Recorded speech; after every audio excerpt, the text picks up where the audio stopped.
Hello and welcome to Valley Stadium, Des Moines, Iowa for the USL League 2 Western Conference Final and the Central Conference Final. Starting with the Western Conference Final between Portland Timbers under 23 and Park City Red Wolves from the mountain, Utah. Yeah, long way. So my name's Ami. I'm here today. So we'll start with Park City, Justin. Obviously coming off a difficult start to the season, as we mentioned, and coming to the playoffs with a 5-game win streak. Obviously tie last game of the season. And then, of course, the Portland Timbers starting a lot stronger with a 9-1-1 regular season finish. So, both teams coming from afar, away from home. It'll be an interesting one, Justin. Yeah, no, it's interesting to hear. Park City Red Wolves started off the season with 4 or 5 losses. Yeah. They changed the whole squad, brought in 5-6 new players, and then went on a winning streak. And obviously, this is where they've ended up, which you can do in the League 2. Yeah. So interesting. It's going to be an interesting matchup today. That's for sure, Army. But then you look at, the Portland Timbers under 23 team. I mean, they look very well organized. Yeah. One notable change today is Mikolenko. Right. He was their top goal scorer. Has gone back to Florida Atlantic because he's being called back, which is very, very unfortunate because he would have been a key player today, and if they move on, it would help them. But we'll take a quick break, and then we'll come back with the starting lineups. More Iowa in the Iowa Tap Room than you may realize. Housed in a building nearly as old as Iowa itself, the Iowa Tap Room greets you with a harvest of 120 Iowa craft beers on tap from all corners of the state. And the food doesn't get much more Iowa than this. The Iowa Tap Room, all Iowa beer, one amazing place. Who loves you, Iowa? Schottenkirk Chevy Waukee does. In 10 minutes or less, let Schottenkirk Chevy make you an offer on the spot for your vehicle regardless of make, model, condition, or value. With our early lease termination program, we can help you get out of your lease whether you bought from us or not.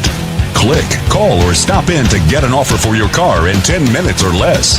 Who loves you, Iowa? Schottenkirk Chevy Waukee does. WaukeeChevy.com. There's a new spin on casual dining near Drake University. Lucky Horse Beer and Burgers. Craveable faves, flatbreads, delicious burgers, frozen cocktails, and a crazy cool vibe. Get to Lucky Horse Beer and Burgers today. With over 260 beers on tap, El Bait Shop isn't just another craft beer bar. It's the best. Beer lovers know El Bait Shop, 200 Southwest 2nd, Des Moines. The Chicken in Orilla is a classic roadhouse joint serving chicken any way you want. All hand-cut, hand-breaded, and 100% satisfying. Chicken, just like your mama used to make. Bring the whole fam for all their favorites, and chicken so good you'll know why we could only call ourselves the Chicken. In the middle of nowhere, but just minutes from everywhere.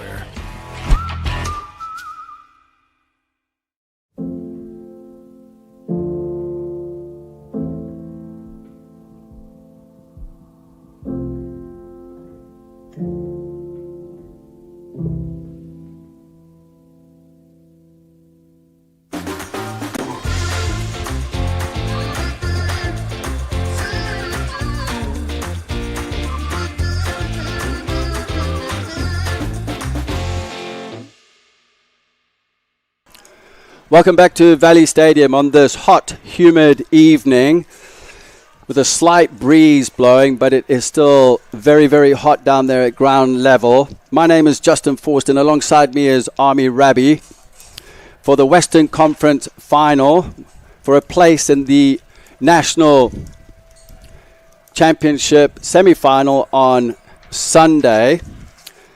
Let's talk about the Portland Timbers under 23s. Yep. Army. So, head coach Matthew Broadhead. Obviously, he's got a very organised team by the sounds of it. We just saw them warming up, and I don't know about you, Justin, but I had my eyes glued to them just to see the sort of way they are warming up, and they did have them set up in some kind of system, some kind of formation, and I think I saw a back three system across with a 4 or 5 midfield and 2 strikers. So yeah, we see that back three system, implemented through many teams this season and in so many different ways. Some with 4 midfielders, some with 5, and some play with the 1 striker and 2 10s, 2 wingers. These seem to be playing with a front 2, so you don't see it these days, Justin. 4-4-2, 4-2, 4-1-2-1-2 with diamonds. You don't see them very often, but these seem to have that set up. So it'll be interesting to see how that works in their favour. They've obviously coming off a 9-win regular season, 1 tie, 1 loss, so looking very strong. Obviously haven't played a great amount of oppositions. Only played OVF Alliance and PDX, Lane United, so be interesting to see how they do against a different sort of opposition. Same with the Red Wolves. It's interesting because the Northwest Conference and the Mountain Conference are pretty small. They're limited, yeah. Very limited, yeah. And when you look at when they played the last matches was July 20th, so they've had a bit of a break, and now coming into the actual Western Conference final has given them some time to prepare. Is that a good thing or a bad thing at this point? Well, the likes of, you just mentioned there, Park City, they just secured their playoff spot only 3 days ago, Justin, in a 2-2 tie against Ogden City. So 3 days ago, and now 3 days later, they're here. Flew into Des Moines, Iowa, so not a big transition period for them. And, of course, Portland Timbers, they secured their spot here on July 15th and went into the last game of the season 3-1 against Lane United with the job already done. So probably a little more time Portland have had to get themselves set as we get ready now to introduce the lineups. So as you can see down there, the lineups for both teams: Portland Timbers under 23s in their all green, and Park City Red Wolves Soccer Club in the all white.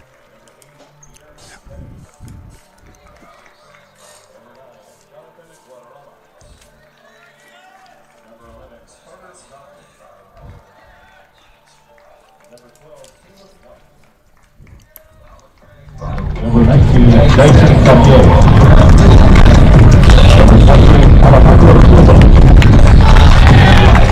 Number 45, Robert Gibbs. And number 101, Tyler O'Keefe. Park City is coached by Scott McKenzie.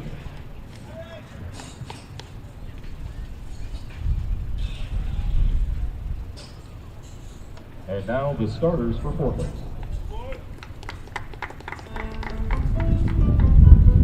Number 00, George Tesouris. Number 4, Timothy Violet. Number 6, Isaac Beasley. Number 10, Jose Sosa. Number 11, Latoa Santos. Number 13, Ravante Casas. Number 21, Marco Alfonso. Number 22, Andrew Falco. Number 23, Marios Andrea. Number 25, Henry Rappaport. Number 27, David Brock. Portland is coached by Matthew Brock. Today's referees are Tyler Turner, Christopher Civitate, Andrew Dosh, and Jim Elmer. Fans, at this time we ask that all vehicles are created equal. DeArmond certified used vehicles have a big advantage. All makes and models 2011 or newer with under 75,000 miles receive a 175-point inspection, Carfax report, 2 oil changes, collision deductible coverage, and wheel dent and windshield repair. Also, all DeArmond certified come with 2 warranties: a 1-year 12,000-mile bumper-to-bumper and a 2-year 100,000-mile powertrain. Only sold at the all-new DeArmond Ford Indianola.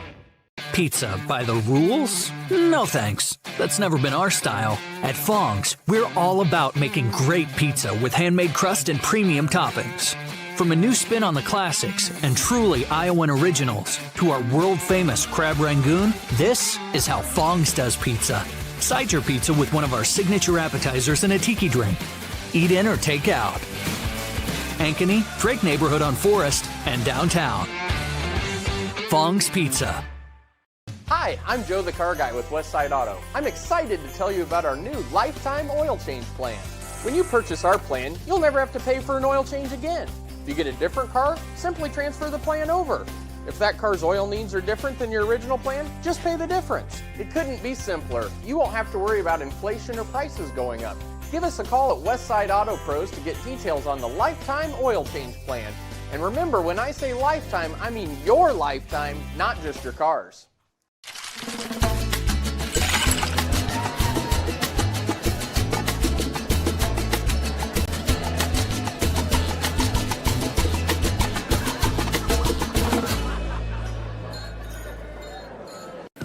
With over 260 beers on tap, El Bait Shop isn't just another craft beer bar.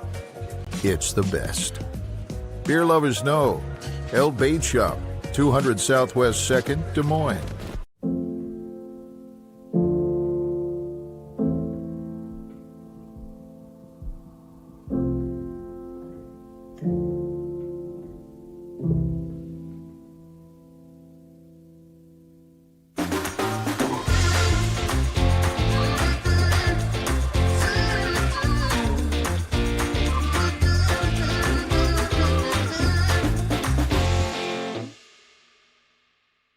Welcome back to Valley Stadium for the Western Conference final between Portland Timbers and under-23s and Park City Red Wolves Soccer Club.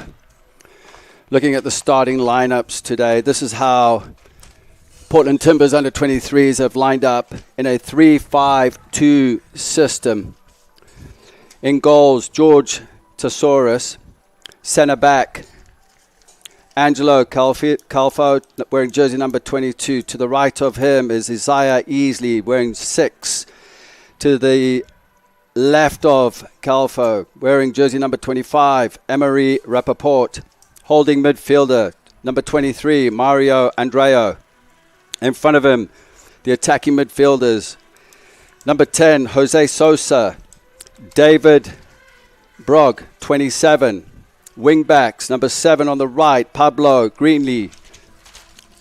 In fact, I think there's actually a change there with Greenlee. Timothy Billick has come in for Greenlee, wearing jersey number 4 to the right. On the left-hand side, left wing-back, wearing jersey number 11, Luco Santos. And up front, number 21, Marco Afonso, and wearing jersey number 13, Levante Johnson. Park City are lining up. There are 11 players lining up. Unfortunately, we did not get the full number system, but as you can see on the screen there. So we've got Clapia Dyson, Jonathan Guadarrama, Ryan Jiba, Carter Johnson, Kurt Lemcour, Guillermo Lemmy, Temi Okoyoshi, Tan Rose, Alejandro Silva, Netzi Swelita, Caleb Wright. As you can see, the game has just kicked off. Going from left to right is Park City in their full white uniforms, and then the Portland Timbers going from right to left, and they're all green. Army, talking about the Timbers under 23, Marco Afonso playing up front for them. Yeah, very talented player. As you see, a strike coming in, and the rebound is just parried away by the goalkeeper. Yeah, that was a close call. Only 30 seconds on the clock. Chance came in. As we just see the replay right now. As you can see, the cross comes in. It was just dropped there by the goalkeeper. Nervy start there. Yeah, the ball just comes straight from the diag from the goal kick, and the play's transitioned into the attacking half of Park City. And yeah, the goalkeeper's made a great save. Took the rebound as well and won the corner. But just before that, as we mentioned, Marco Afonso for the Portland Timbers looks a very talented player up front. He's definitely the talisman up there. As we mentioned as well earlier, Ivan Mikalenko. As you can see, the Park City lining up for the corner. Left-footed in swinger. delivers decent ball into the box, eludes everyone, rebound, goal! That's an easy start there for Park City. Can you believe this? 1 minute and 30 seconds into the game, and Ryan Jiba pounces onto the rebound and puts it in the back of the net. Not really a good start here for Portland as we look at the rebound, as we look at the replay. Yeah, ball gets sent straight into a dangerous delivery, just from the amount of chaos that's going on in there. There doesn't seem to be any routine set up. It's just a case of the ball getting sent into a dangerous area, and Park City do very well, not just to attack the ball, but pick up the second pieces. And Portland need to be alive, It's 2 minutes into a cup final, Justin, so some early nerves, a couple of frustrations early off, and yeah, you just need to defend the second phase from those sort of situations, and Portland were unable to do so. A little bit of a nervy start there by the Portland Timbers under 23s.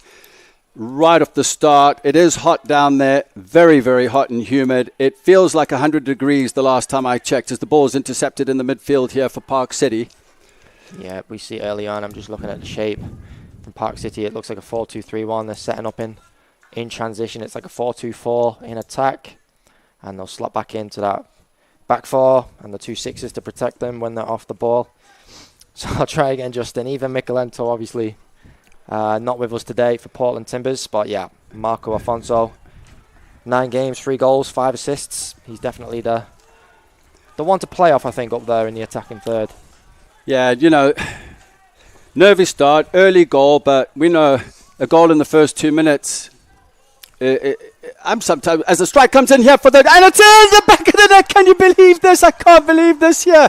We've had 2 goals in 3 minutes. I think we're in for an absolute fantastic match today. No pressure on the ball.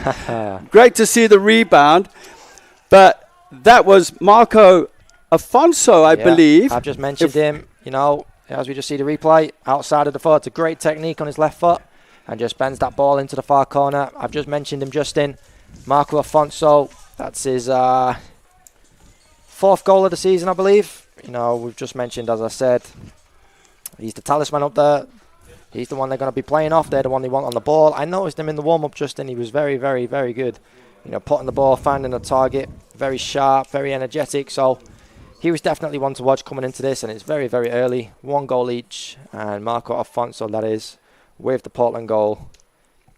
As we restart, Justin. That was a cracking goal with the outside of his left foot, I must say. Well, not really a big crowd here this afternoon. Not really a big crowd. There's only 4 people. Only 4 people in the stands here, but we'll make it exciting for you, that's for sure. I know that in Salem, Oregon, at the Indoor Center, there's a watch party for the Portland Timbers under 23s. So I know that they will be cheering them along this afternoon. Yeah, but unfortunately for their fans, they can't be here today. I know they would have loved to. A lot of the players have made a lot of sacrifices this summer, away from friends, family, committed themselves in between their college seasons for some. And yet, being here in Des Moines, Iowa, away from home, away from their fans, it's a different part of the country for them. And yeah, there's a lot to adapt to, as we said. A lot of the humidity, the weather, the heat. It's all something they have to take into consideration. Ball played out to the goal scorer, Jibber, on our near side. Lays it back. Jibber cuts inside. Good pressure there from the Timbers. Mario Andreu plays the ball forward. Looking for Afonso. It's cleared away by the goalkeeper, Rose.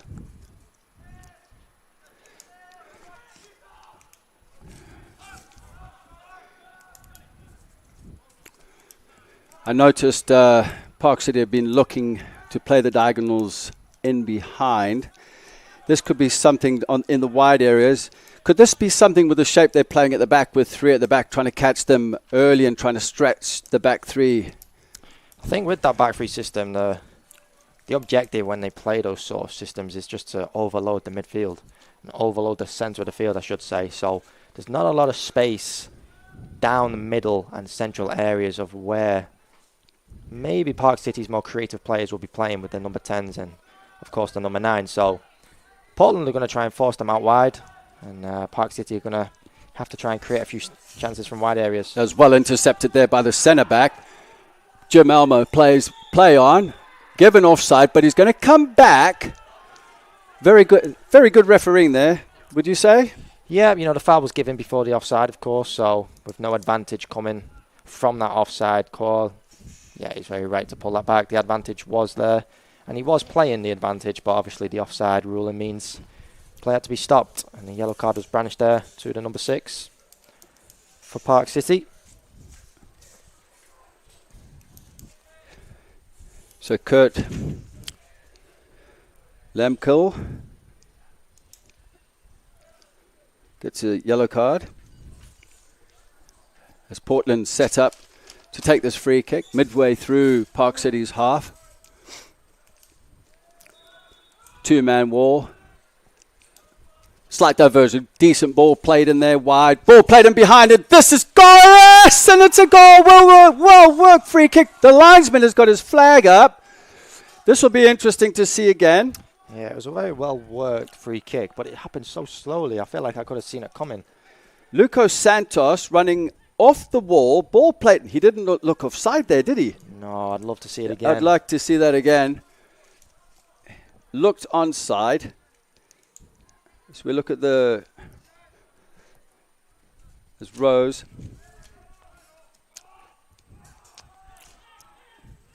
Angelo Calfo and goals for the Timbers under 23s. It's out wide here again with Santos. Delivers the ball in, far post. It's cut away there by the centre back. Isaiah easily eases it on back into Santos. Cuts inside onto his right foot. So you noticed he's two-footed, first delivery with the left and then into the right.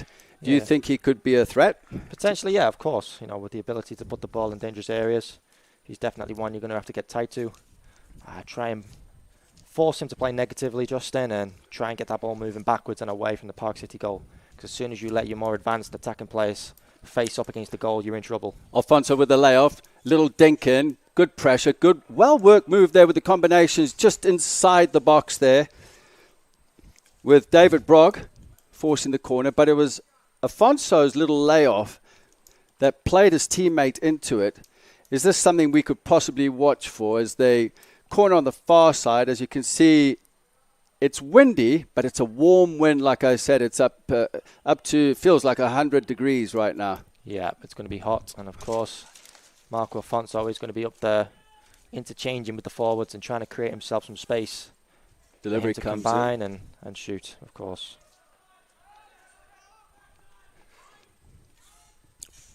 Park City trying to clear their lines, just can't make it. Ball delivered back in. Alfonso. Andreo lays it off. Notably, 2 players in the lineup here for Portland Timbers under 23s. From Cyprus, both served in the military. The goalkeeper, George Tesaurus. And then, as I mentioned earlier, Marios Andreas, both from Cyprus, both served in the military in Cyprus. And here they are in Des Moines, Iowa, playing for Park City. As the ball's played through, Alfonso breaks, goes past the goalkeeper. Not a good touch. He still has the ball. He's on his own for now. Tries to cut in. Well defended. Picked up again on the edge of the box. The Timbers, it's blocked. Alfonso looking to make something of it. Delivery, and it's in the back of the net. That's a great strike. And another great strike. Yeah, Levante Johnson, number 13, does very, very well to intercept the pass. It was a poor back pass, which he did well to intercept.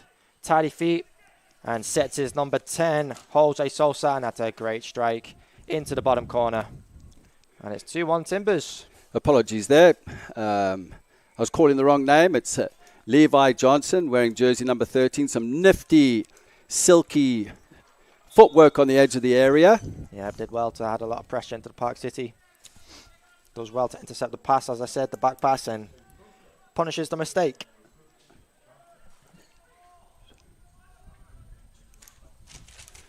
Number 10, Jose Sosa with the goal. Just on 11 minutes. 3 goals in 11 minutes so far.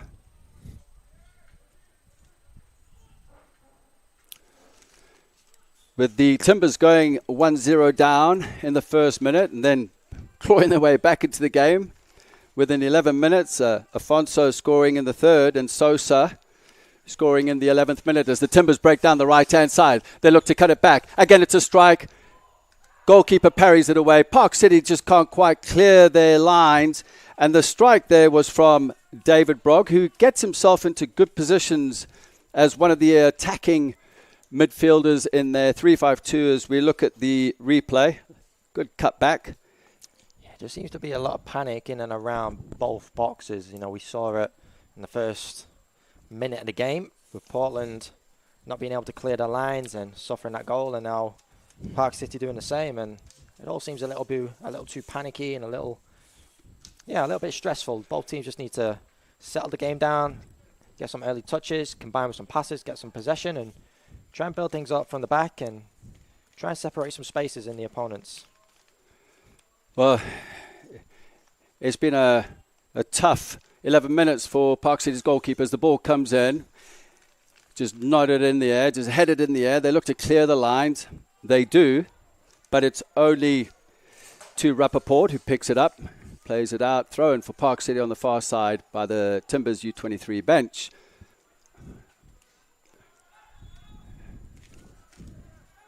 Foul on the far side. Yeah, now Park City have the ball. They need to just settle down on it straight away. Look, they're looking for the diag. And percentages are not going to be high this game. Quick diagonal. Referee gives a free kick there for that. For the challenge on Dyson Clapier.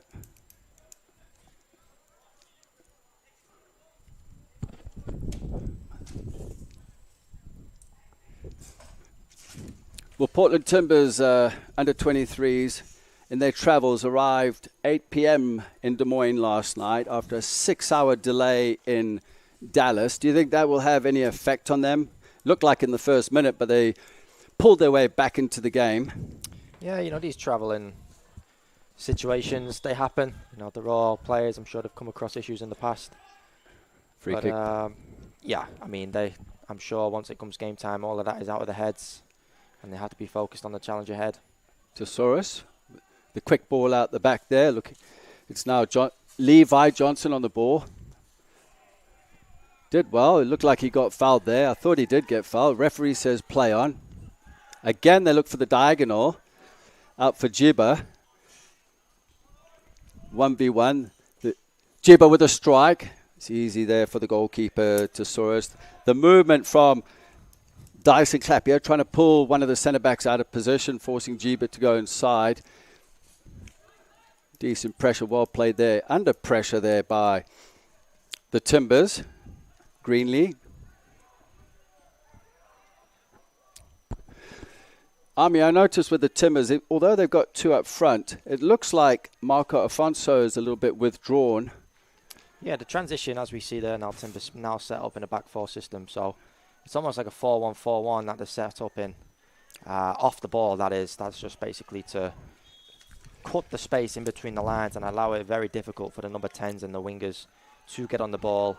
And with that being said, you know, Park City are looking for a lot of diags early on. So, you know, with the wingers high and wide up against the back three, Portland may be left vulnerable in those sort of situations. So that transition to go back to a back four for the Timbers will leave the wingers one-on-one with the fullbacks when those diagonal balls do come in. And the referee brings the ball back. Brogg seems to be involved in every phase of play here at the moment. He's always on the ball. Yeah. That's something that, you know, his teammates need to recognise. He's the one whose percentages are probably started the highest. He's shifting the ball. He's making things happen. And when you find players like that on your team and there's not much happening else, you need to be getting him on the ball. Free kick for the Timbers. Look pretty good at set pieces as it is. Far post. Brogg again plays the ball in. Park City don't clear their lines. It's on the edge of the area on the far side here. There's a Marco Afonso who just took a knock and he's hobbling around on the far side. Billick picks the ball up, gets dispossessed as Park City look to play their way out of trouble. Under pressure. Yeah, they need to move the ball now. Taking too many touches. Back allowing the Timbers to get back, reset, rest. Park City need to keep that ball moving, keep it faster. and try and increase the tempo of the game.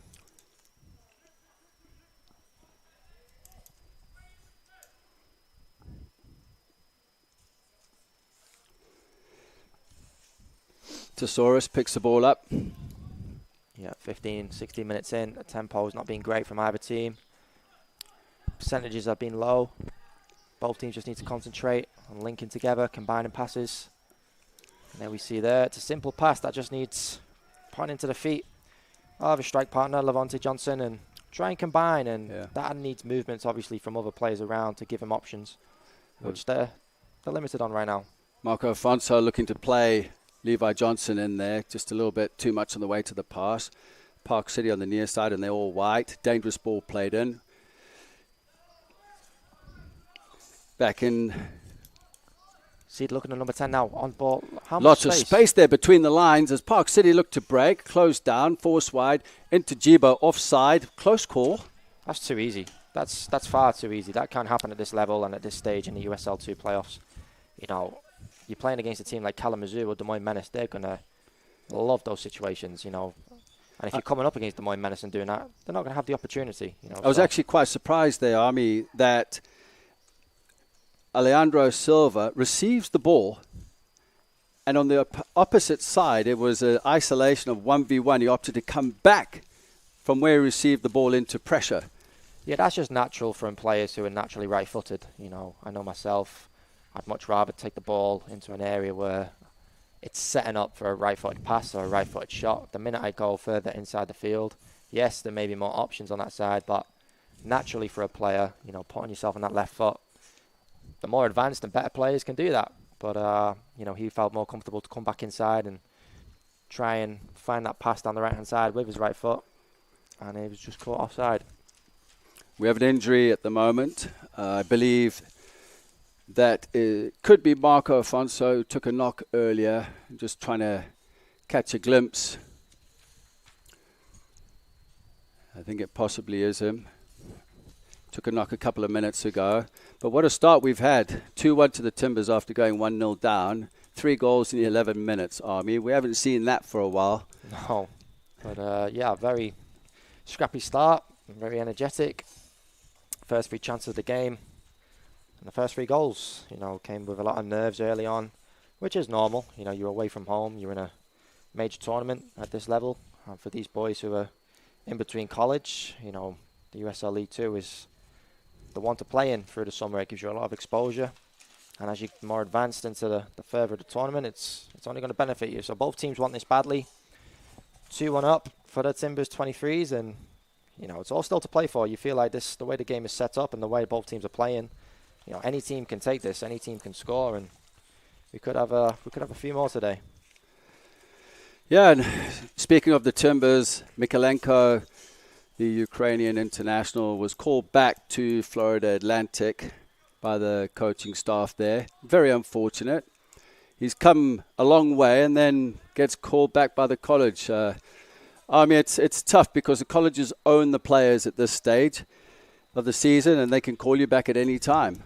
Yeah, you know, it's ultimately up to the player's choice, but I think in this situation, you know, there was some compliance issues that Florida Atlantic faced, so it was probably safest for them to try and encourage the player to get back, to keep him eligible. And he's obviously a very talented player, and I'm sure he's a very important player for Florida Atlantic, and they just want to protect that. And yeah, if I found myself as a head coach and found myself in that situation, I'd want my player back too.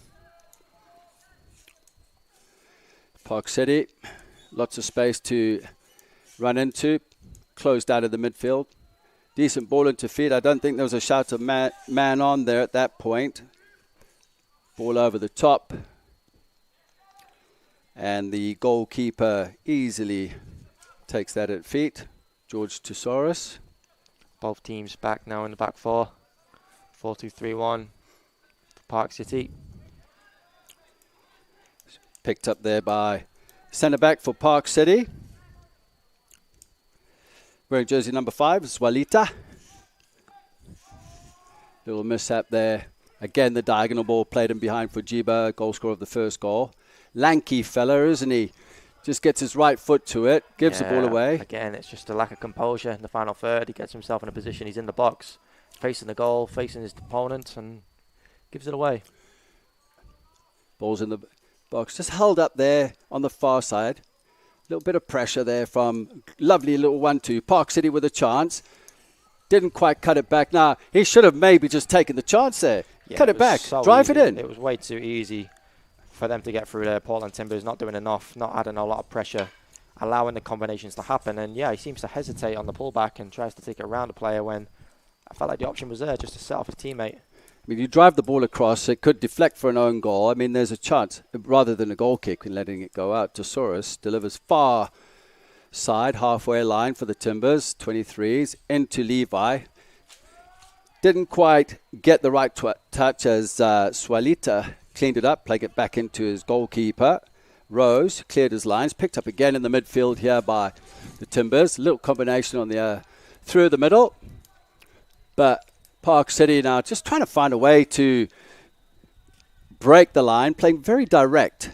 Yeah, they're trying to force things, and at this stage of the game, it's just a case of keeping the ball moving. Simple as that. Keep the ball moving. Try and separate the opponents, generate some gaps in order for you to play in. And yeah, just be patient. You know, it's a very hot day. You need to keep the ball moving, make the opponents run, and spaces and gaps will open up. I tell you what, I do like the number 11 for the Timbers, Santos, on the left-hand side. If they can get him isolated 1v1 as the ball's driven across, but it's cut away there by the right back, Paul Richnow. Yeah, percentages have been very low this game.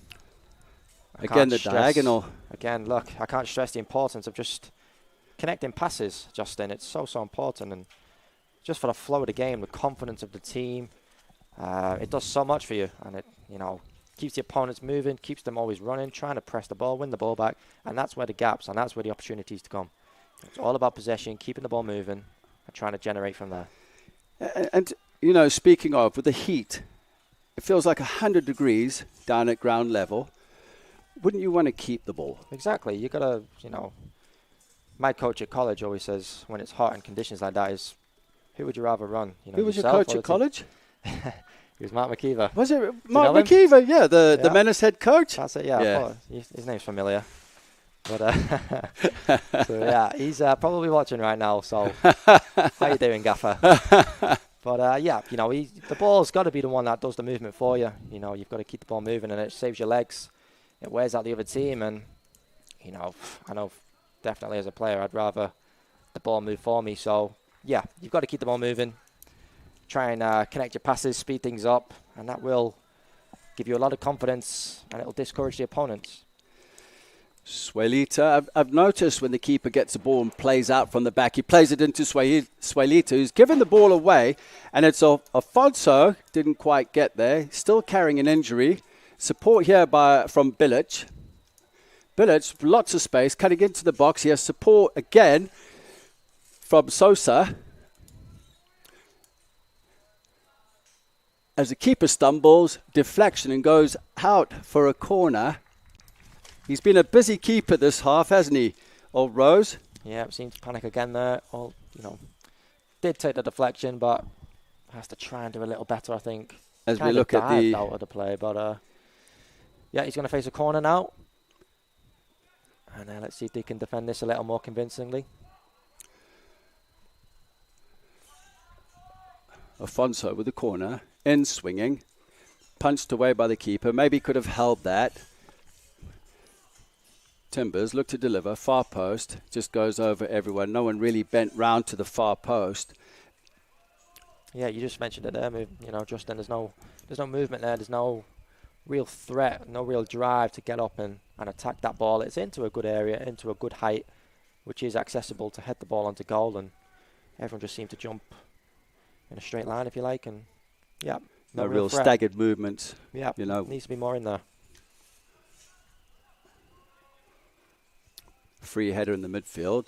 Levi's lurking. He should get this, and it's cleaned up there by Swalita. See, Swalita's been involved quite a bit, actually. He's been on the ball for the right centre-back quite a few times.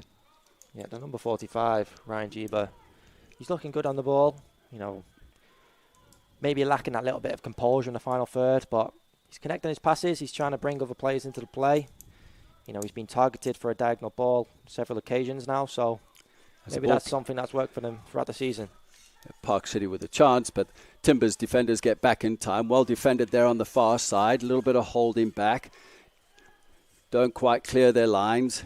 Yeah, right there, he does well with the foul and, winning the ball, I should say. And instead of just passing that straight back to a Park City player, I'd rather him hit that into Rosed. As Alejandro plays a diagonal ball across the field for Richno.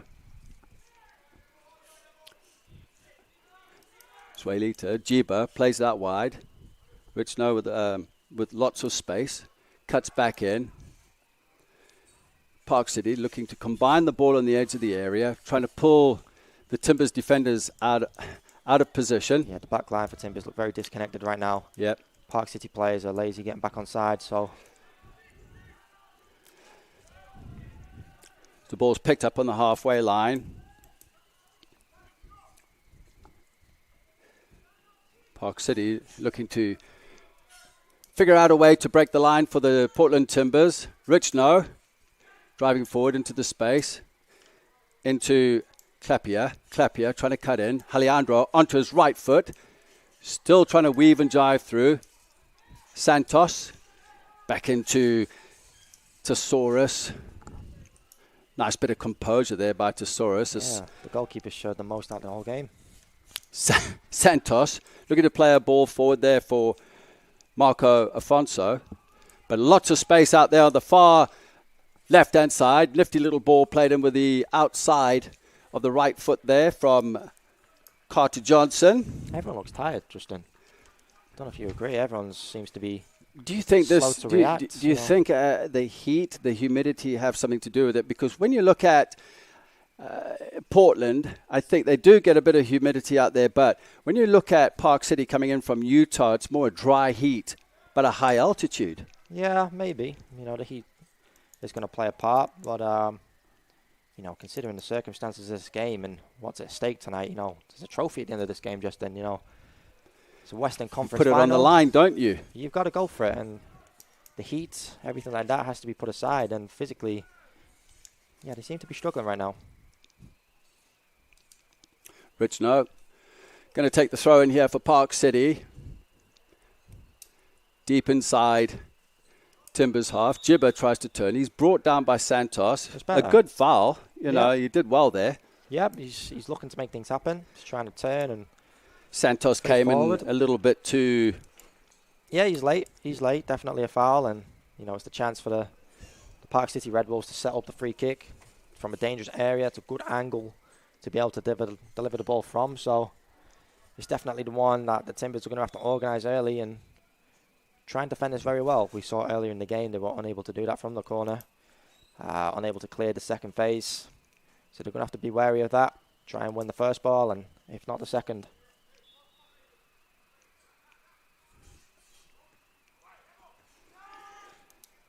Timbers under 23s clear their lines.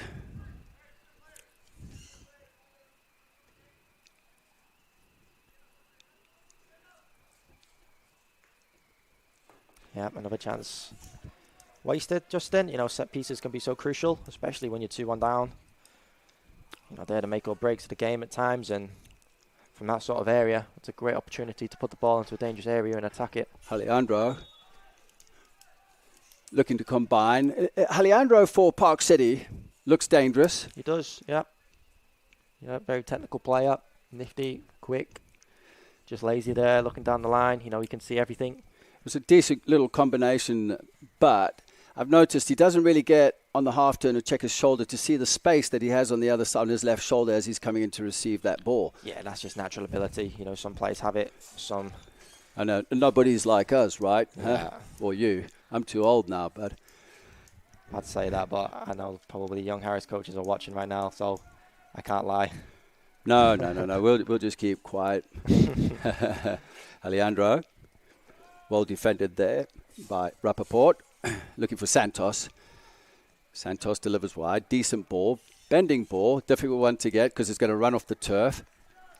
Yeah, right idea. Looks to shift the play, switch it out to the right-hand side. But yeah, just misjudged the pass. Obviously, they've never played on this ground before, so that does play a factor as well. need to get the ball moving, both teams. Swalita back to his goalkeeper, Ian Rose. Looks to play out the other side. Again, the diagonal's on. Yeah, the two wingers have switched side. Yeah, Jodson Carter. Ryan Jeeba switched over to the left-hand side. And the number 11, Carter Johnson, has come over to this near side just to try and maybe confuse the Timbers, try something different. Both wingers will be up against different fullbacks right now. The ball's played in here to Jeeba. Jeeba breaks inside. Not really good defending. Jeeba has a chance here. Good save there by Tusaris. Spread eagle. Right foot goes out for a corner. But Army, just before that, okay, as we see this, okay, the defending wasn't that good. Isaiah Easley wasn't tucked in. But before that, did you notice how the two forwards, Alejandro, and we'll talk about Dyson Clapier, they come into the midfield and then they look to pull players out of position, the two centre-backs, and then they played the diagonal balls in. As the corner's played short, Alejandro on his right foot delivers. Should be easy for the goalkeeper. Yes, that was offside. The Timbers came out really quickly. Yeah, it was a great opportunity down the left-hand side. He's got to punish the defenders. Those opportunities are going to be limited this game. He has to score. Has to go back across the goal, I feel like. Took it into the far corner. He's just tried to go goalkeeper's side. And he's got to get that out of his head now, Justin. You know, that'll be playing on his mind right now. And it's a great opportunity. One-on-one with the goalkeeper. Found himself in behind the back line. So, yeah, those opportunities at this level, they have to be put away. And he knows it. It was Caleb White. That was offside. Tualita shielding the ball out. And he did get a touch, so it's gone out for a corner. Yeah, I think there was too much space for him to do that. I think the better option would have just been to reset and pass it back to the goalkeeper and shift the ball out to the other side. He's just tried to see it out, maybe 10 yards, 15, 10, 5-10 yards. So probably not the wisest decision, but a corner to defend now, I should say. Santos. Lucas Santos, right-footed in-swinger. Looks short. This could go short. If it was going to go early, but looking to pull players out of position as Sosa came short. Delivery comes in, far post. Headed down on the far side. Keeper Rose, who's been a very, very busy goalkeeper this first half, as we are on 34 minutes into the match. 3 goals in 11 minutes. 2-1 to Portland Timbers under 23s, who look pretty comfortable, wouldn't you say, as far as being 2-1 up at this point after a nervy start? Yeah, for sure. They're in the driver's seat. You know, as of right now, if they keep a clean sheet for the rest of the game, they will advance to the national semi-final this Sunday. But yeah, you know, the Timbers have to keep going, have to approach the game like it's 0-0. And Park City just have to keep things moving. Try and generate some space in behind for Ryan Jeeba to execute, which he's already done. So, yeah, both teams still have a lot to play for. But, yeah, Timbers in the driving seat for now. Rappaport gives the ball away there unnecessarily to the key player. What a... Alejandro, I probably expected better from him with the quality of the pass there, wouldn't you? Yeah, I've got to be honest, I'm not too sure what I'm watching right now.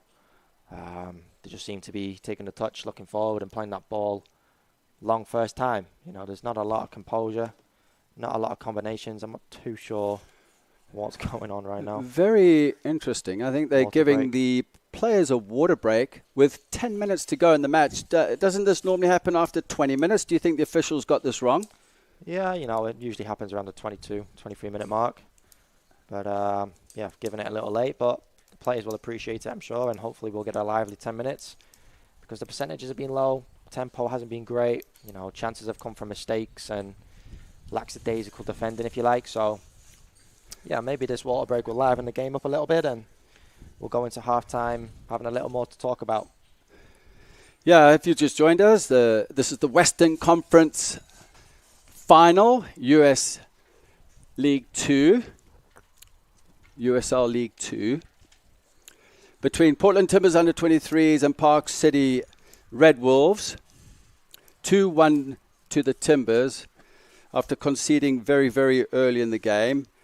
Later on, we have the Central Conference final between the Des Moines Menace and Kalamazoo at 7:30 p.m. There's no doubt that the crowds will start streaming in pretty soon, as you can see to our right. The Red Army are already here, preparing.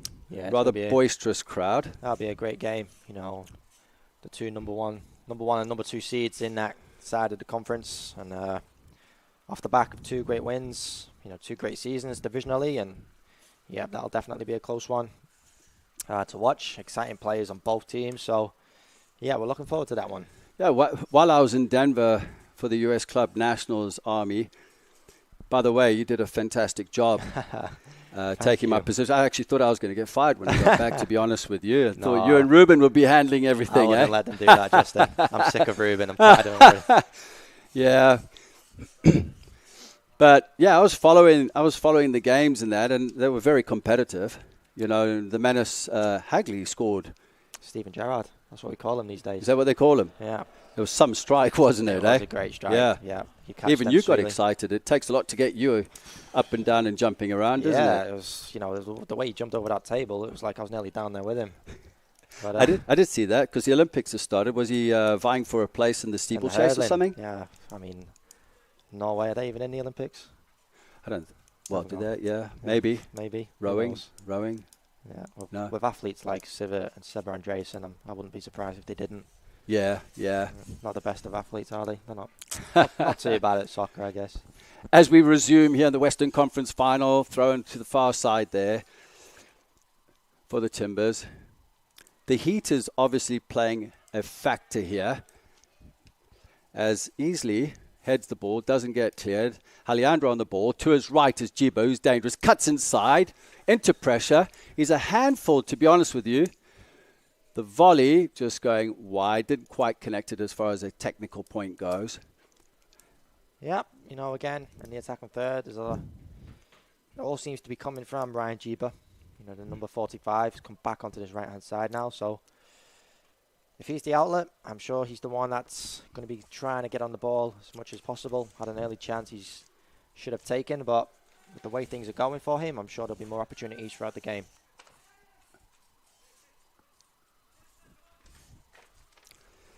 Timbers laying the ball back, looking to build again. Good pressure here from Park City. Yeah, this is the time where Portland need to just connect their passes, keep possession moving. As I say that, he lumps the ball up the field and does have the ball now for the Timbers higher up the field, but again, percentages are low in those sort of situations. Santos, the throw in. Closed down. Johnson. Got some great footwork, Johnson, but he always cuts in onto his right foot, and pressure's always there. He needs to maybe change it up a little bit. As the tackle goes in there on the halfway line, referee says, I'm not having anything to do with it. Free kick to the Timbers. They don't need to rush this. No, absolutely not. They're in control of the game. Just need to keep possession. Simple as that. The gaps will open. Park City are sometimes stepping out of their positions to try and win the ball. So, yeah, this is good from the Timbers. This is better. Just keep shifting the ball from side to side. You can see Park City are not willing to come out. They're sitting in deep, waiting for that exactly to happen, and they'll retain possession. There was no need for Portland to do that at this stage of the game. I'm sure with 5 minutes to go, Matthew Broadhead will be urging his players to keep the ball. and there's no need for that. I mean, you could play your goalkeeper to Sorensen, try and draw Park City higher up the field, and then try and find a way to get in between the lines. Yeah, exactly that. It's just a case of being patient. They're trying to shift the ball from side to side. It's almost like they're getting tired of that and just looking to get the ball up the field. 2-1 up with no real pressure from Park City. I would happily keep the ball in my back three for the last 60 minutes of the game. I totally agree with you on that. Alejandro switches it outside of the right foot. He's a crafty little player. Ball comes in. Jiba goes. Tesauris, easy save for Tesauris, like plucking cherries from a tree. Good timing with that as well from the goalkeeper. Yeah, it's convincing. After that, Howler in the first minute. Did make a great save, I should say. He did. Right foot. Yeah, 30 seconds into the match. Here's the overload with Johnson breaking out to the left. Santos decides to go inside. Far side here for the Timbers, 1v1. Decent tackle. Elbow goes into, that was, would you have said that? I mean, it was just with momentum. Yeah, I don't think it was deliberate. He's just tried to step across his opponent. Did block him off. And the foul is given for obstruction. And again, a dangerous area now for Timbers 23 to put the ball into an area. You know, at this sort of position, I'd be looking to fire this cross straight into the back post. Maybe get a little touch. And if not, it might creep its way into that far corner. So I'm sure I'd like to see a left footer from this sort of situation. And I think you're right there. It looks like so many options and situations that can come of this. Guadarrama with the foul. It does look like it's going to be a left footer on the far side. I believe it's Afonso. Afonso with his left foot over the, as you can see, the football bars. I'm not a big fan of... It drives me crazy. It drives me crazy as well. But we have to deal with it. Yeah, the lines. We can only control what we can control. Controlling. Yeah. Yep. Control the controllables. Exactly. As Mark McKeever says. Wise man. Zuelita. He paid me to say that. How much? I didn't see my share. Can't Alejandro breaking through the middle. Off screen. I'll lose my eligibility. Zuelita didn't quite connect the pass. Over 50 yards. As Angelo Calfo at the back, just connecting with his opposing centre back. Just looking to keep the ball to take this game with 2 minutes to go into the half with Mario Andrea. That's all they need to do, yeah. On the ball now. Again, it's scrappy in the middle. Get the little ball head down. tennis in the middle of the field. That's better. 2v1 out here on the overload. Inside, Johnson on the ball. Has an option to his right. Here's a chance here for Sosa. Sosa breaking into the box. Afonso looks to deliver. Goalkeeper just gets a hand to it, and no, he doesn't, and it's a goal kick. They're starting to open up Park City, who look a little bit disorganized at the back, don't they? Yeah, massively. You know, the shifting from the back three and the back four. And yeah, Afonso is trying to get himself around the wide areas, I'm noticing. So he's almost playing in the front two. The two are almost playing like wingers. So it's opening up a lot of space for the number 10, Jose Sosa. And that's where the movements are coming from. As Park City look to break down the far side there. Dyson Clapier. No, actually, that was the switch in the forwards, who seem to rotate quite a bit here for Park City, that I've noticed, with Carter Johnson with a back heel there. Didn't really come of anything, to be honest with you. As Calfo delivers out to Rappaport. Into Johnson's feet. Johnson looks to play the ball around the corner. Doesn't quite work off. There's too much possession given away here, Army. I'm sure the coaching staff are going nuts. I would be going nuts, that's for sure. So much. It's very frustrating to watch. You know, it's a game where it's very hot, especially for the Timbers. The 2-1 up. All they need to do is keep Park City running, keep them moving, keep the ball moving, and the spaces will open up massively. Just keep the ball simple. Draw Park City in. Look how much space you find yourselves in. And then it's all about quality. Timbers on the far side. Johnson into feet. He's closed down by two players. Does well to come out with the ball. With Billick. Afonso goes into wide positions in their 3-5-2. He's one of the two forwards, which obviously opens it up for Brog or Sosa to break down the middle. Yeah, exactly that. So players are getting drawn out. Spaces are opening up in the middle.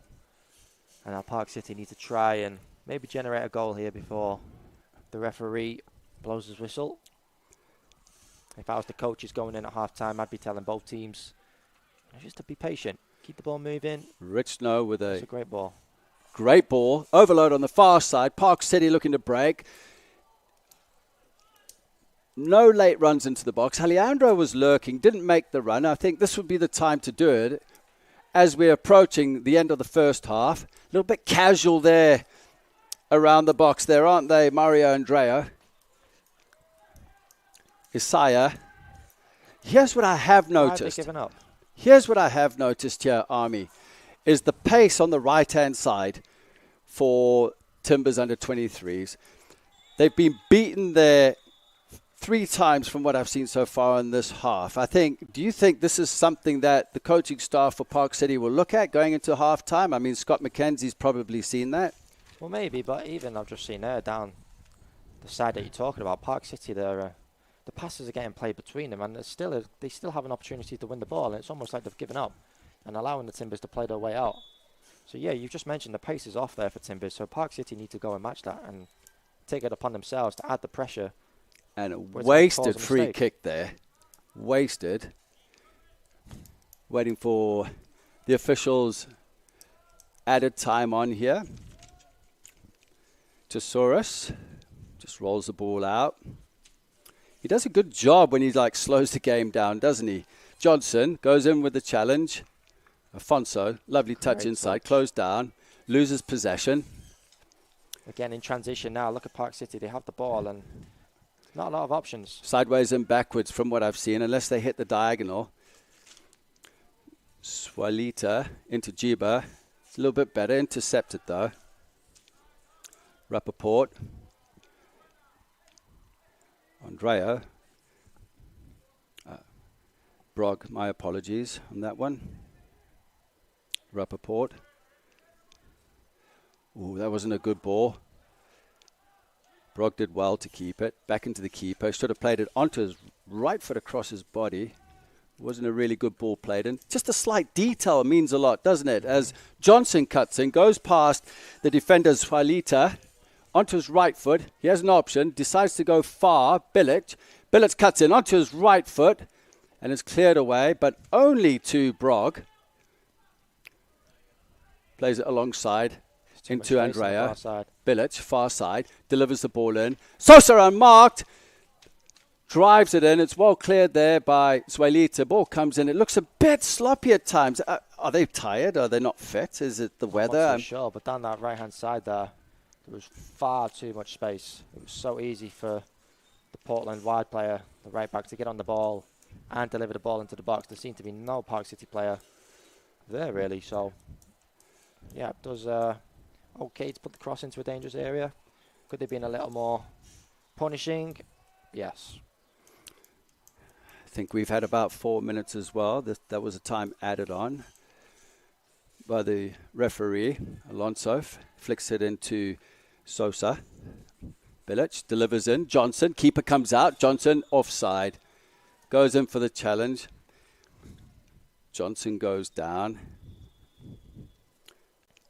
And that is it. The referee has blown for the end of the first half of the Western Conference final between the Portland Timbers under 23s and Park City Red Wolves here in Des Moines, Iowa. As the players are going off for a much-needed break, the score is 2-1 to Portland Timbers under 23s. We'll be back shortly after a quick break.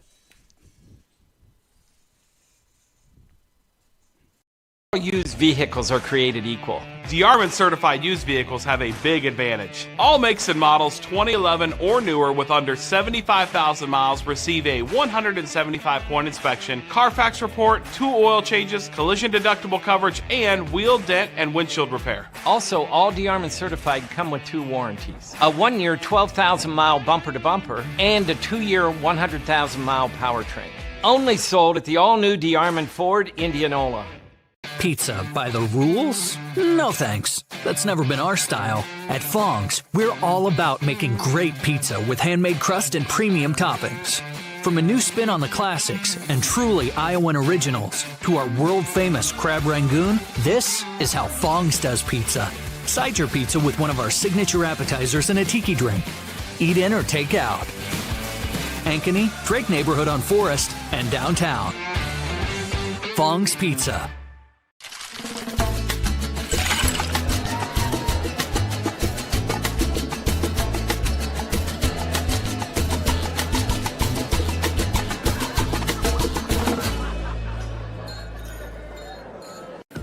With over 260 beers on tap, El Bait Shop isn't just another craft beer bar. It's the best. Beer lovers know. El Bait Shop, 200 Southwest 2nd, Des Moines.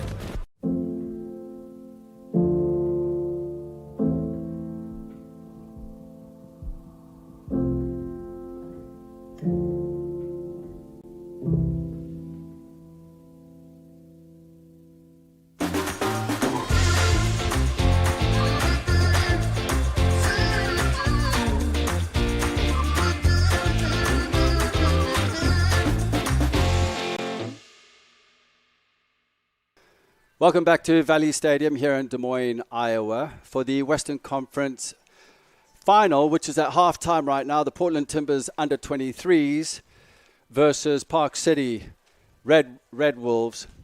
2-1 to Portland Timbers. After going 1-0 down, Army, within a minute and a half, it was rather sloppy. They were caught off guard. Yeah, it all happened so quickly, straight from the kickoff, the ball gets played forward, and it was just a scramble all the way up until the corner. The keeper did make a great save to obviously force that corner. And yeah, they didn't pick up the second pieces, Portland Timbers, and Park City capitalized on that and put themselves ahead. Jibber with the goal. It was a bit of it was a comedy of errors, though, at the back. I don't think the Timbers were, it was like they weren't ready, Yeah, I mean, they had their wake-up call 10 seconds earlier when the chance came in, and they've not reacted in time for the corner. So that's two opportunities they've had to try and prevent the goal going in, and unfortunately they weren't able to do so. Yeah, and then the Timbers came back, scored 2 goals within 8 minutes. Yeah. They clawed their way back into the game. Within 3 minutes, Alfonso scored. And then right after that, Sosa with a brilliant effort with the outside of his left foot into the bottom corner on 11 minutes to go 2-1 up. And we thought we were in for a goal fest at the end of the day. Yeah, the front three have probably been the best players on the field, if there has been any best players. But yeah, Alfonso, Levi, and of course the number 10, Jose Sosa, the three of them kind of playing with almost like the number 10 as a false 9 and 2 wider strikers, if you like. So the movement's happening, chances have been created, and they've punished those opportunities. But yeah, as you mentioned before, comedy of errors all over the half. I think a lot of unforced errors. A lot of times the ball has been played into attacking areas when they've lost the ball, and they probably not needed to lose it. So yeah, I'd like to see both teams, try and keep the ball a little more, try and keep things moving, try and open up some more gaps, and try and play those more penetrating passes rather than just playing a few passes here and there at the back and looking straight for the ball over the top. Because the percentages, it's just not working. We were just talking about this during the break. We'd love to see the stats on possession percentages, because the ball is being given away after 2 consecutive passes, which for this level is not really good enough, to be honest with you. Park City have looked for diagonal balls in. They exposed Portland Timbers under 23s on their right side, getting in behind with the pace that they offer. They're just not getting the quality, the technical quality at the end of the day into the box. Yeah, the final product obviously wasn't there in that situation with Ryan. But yeah, I think the instruction going in at half-time is just to keep the ball. And as you said, not forcing things forward. And opportunities will come if they do that. It's a hot day, as we've mentioned already. It's tough conditions that both teams may not be used to a certain extent. So just got to keep the ball moving, keep their opponents moving, of course, and try and generate those spaces. Yeah, it's interesting because you've got Alejandro in the midfield for Park City. He looks like the player that might be able to open up and do something for Park City. The combinations haven't quite played off. And I think the decision-making's been off at times. They've been caught offside. Going into the half, do you think there's going to be a change towards their style coming out from the coaching staff? I mean, there has to be. You've just said that Alejandro might make things happen. There's no one on that field that we can seriously say he's going to make things happen. And I think that's the difference. That's what the game is lacking. Someone who's going to take it upon themselves to put their teams into a national semi-final and potentially go on to be in a national final. There's a trophy up here up for grabs tonight. They're playing in a cup final right now, and it doesn't seem to be anyone that recognizes that. So I'm wondering if it's a mental thing, if it's a tactical, technical thing. But yeah, for sure, they're going to have to come out here and play like it's their last game of the season, because for one of the teams it is, and one of the teams will advance, obviously, and play the winner of tonight's game in the central final. So all to play for, a trophy's up for grabs, and yeah, I would like to see a little more energy and a little more enthusiasm from both teams. Yeah, and hopefully we'll see some energy in the second half. It is hot up here, that's for sure. It is hot at ground level. It's 100 degrees. That's what it feels like. I should have worn my shorts today. I didn't. I'm belting down with sweat, actually. But you are watching the USL League 2 Western Conference Finals. We're at halftime. We'll be back in a second after a short break. More Iowa in the Iowa Tap Room than you may realize. Housed in a building nearly as old as Iowa itself, the Iowa Tap Room greets you with a harvest of 120 Iowa craft beers on tap from all corners of the state. And the food doesn't get much more Iowa than this. The Iowa Tap Room, all Iowa beer, one amazing place.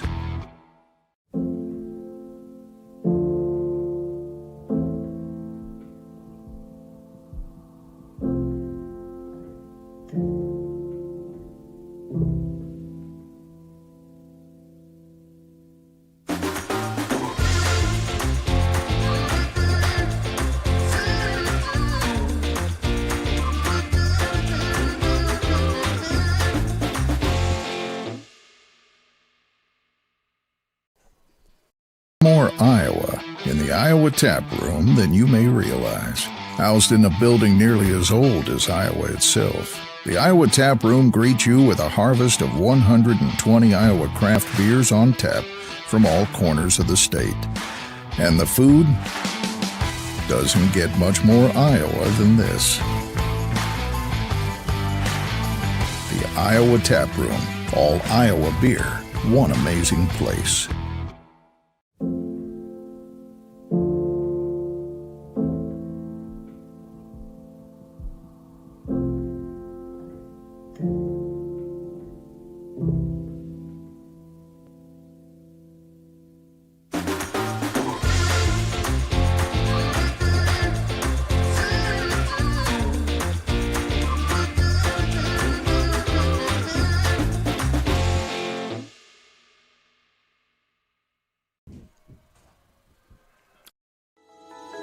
Central Bank opened its doors in 1877 and has been proud to call Iowa home ever since.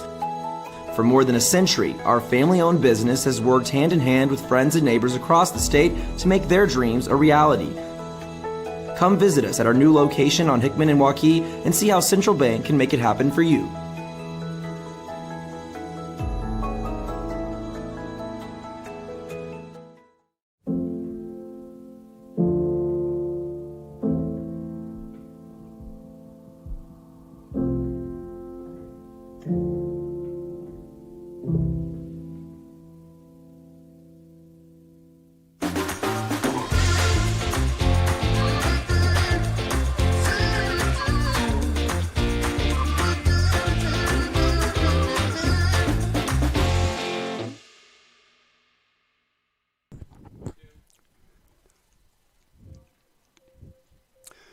Welcome back to Valley Stadium here in Des Moines, Iowa, on a very hot, humid afternoon. We're at halftime currently between Park City Red Wolves and the Portland Timbers under 23s. Army, let's talk about the game at 7:30 tonight. Des Moines Menace versus Kalamazoo. Both teams are no strangers to this part of the season in their run in playoffs over the years. They've had very, very competitive matches over the years. What are your thoughts on this? And I don't want to say, I know we want the Menace to win, but... No. Of course, Kalamazoo are going to come here believing they can win this game. We look at the bracket here. The winners of tonight will play that. And even in the other bracket, Western Mass, Westchester, North Carolina Fuchsia, and, of course, Tormenta from Georgia. The strong teams on the other side. So, tonight is going to be a huge game for both teams, Des Moines Menace and Kalamazoo, the number 1 seed and the number 2 in the Central Conference. Two teams more than capable of beating each other. Kalamazoo are going to come here with the threat of the front two that they play. The number 99, and I believe it's the number 9 they have, who is extremely, extremely talented, and they are 100% going to bring the game here to Des Moines. They defeated Mississippi Bria last week, and that went to a penalty shootout. And, it was a very close game. And Kalamazoo, coming off the back of a 120-minute game compared to the Menace, who only played 90. Is that going to play a factor? I'm not so sure. But cup final, all that goes out of the window. It's a big, big game. All these players want to play in these sort of situations. And it's going to be an interesting one for sure. Talking about the Menace, have you been around the lads this week? What's the vibe like in the camp? How are the players feeling? Yeah, I've been around them. Obviously, the biggest thing to take out of this week was the unfortunate incident that happened to Nil Ayats in last week's game. A knee issue for him has forced him to go home. He's going to go back to Spain and try and figure out what extent to the injury he's facing and whether he can get himself back ready for his college season this fall. We know Bob Warming has reached out and thanked us for having Neil, and he's a great player to have. So I'm hoping he can get back for Bob Warming to use this fall. He's a great player. But apart from that, the players are hungry. They know there's a cup final at stake, and they're trying to not look ahead as to what's going to happen. Obviously they win this and they go into a semi-final that could put them into a national final, but all of that isn't in the picture right now. The Menace players are trying to put that out of their heads and focus on tonight, and I'm sure Kalamazoo will be thinking the same. Before we go for a break, Army, just one quick thing. Mark McGeever must be excited. He's probably calming the players down right now. Yeah. You've been around him for quite a bit, even at a college level. What do you think he's thinking right now? He just wants to win. Simple as that. He's a winner. He hates losing football matches, and he absolutely loves winning them. So he's going to treat this like every other game. He's going to approach it with the opportunity to win, and it's another trophy he can add to his name. So for sure, he's going to be setting his players up to win, and he's a winner. So that's all he's thinking right now. I love your attitude, Army. It's absolutely fantastic. A winning mentality, and nobody likes to lose. We're going to take a quick break, and we'll be back in about 30 seconds for the start of the second half.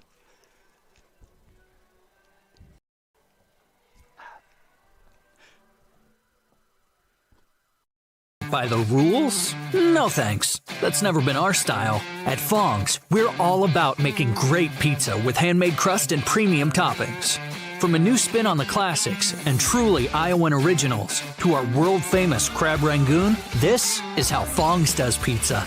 Side your pizza with one of our signature appetizers and a tiki drink. Eat in or take out. Ankeny, Drake neighborhood on Forest, and downtown. Fong's Pizza.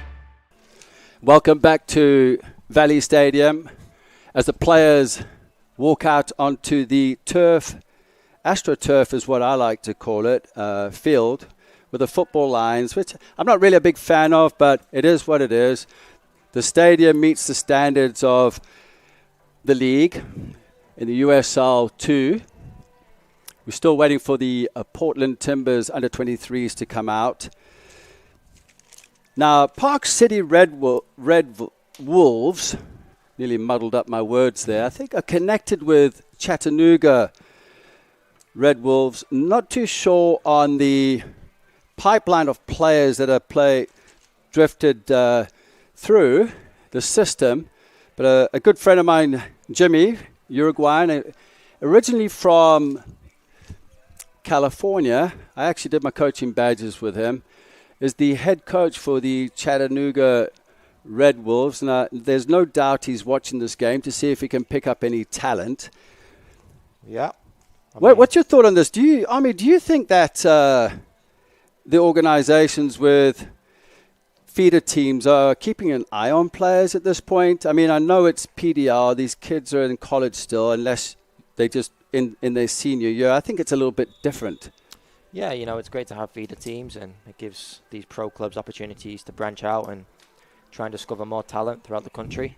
We see it so often in the United States with the franchise clubs, and yeah, it's always useful, and maybe it's a mindset that the players can use in their favors. They never know who's watching, and they can use that to try and drive the performances. And with the affiliation to the Chattanooga Red Wolves in USL League One, it's an opportunity to jump through the ranks into the pro game. And yeah, I'm sure the head coach will be watching with interest and seeing if there's anyone he likes. Well, as you can see, the players are out on the field, just in their huddles. Be interesting to see if if the shape has changed at all to both teams. I don't suspect anything's changed to the Timbers. There's no doubt that if Park City are still 2-1 down, they'll probably look to change the shape and get players going forward later into the half. See some of the Des Moines Menace players have arrived. They'll be looking to get a little glimpse of what is to come if they win tonight, of course. So they'll be watching with a little bit of interest, but of course all focus on their game tonight. Expecting a big crowd. Yeah, it's going to be a big turnout from the Menace supporters, and hopefully they can use that to their advantage. Well, I tell you what, as long as the taco truck arrives, because I'm going to need one after this game. I hate to break it to you. Last time you came up here, you had one of those big tacos. A burrito, wasn't it? I've never seen anything like that. I hate to break it to you. It's not coming. It's not? No. The concessions are open today. So no burritos. Might head down and get a little burger or something. Haven't decided yet, but yeah, no burritos. I thought you were on today. a health kick there as we start the second half here with the Timbers kicking off. Come on, I'm a student athlete. Well, that's true, mate. I promise I'm eating healthy, coach. Shape still looks the same for the Timbers, the 3-5-2. The team shape? Well, I'm at 50 now, and I try to stay in shape because I don't want to go out of shape. I don't want to look like a Michigan tire in 2 years, you know. Yeah, you can pass on some of the weight to me if you want. I need some. Seems to be some kind of misunderstanding.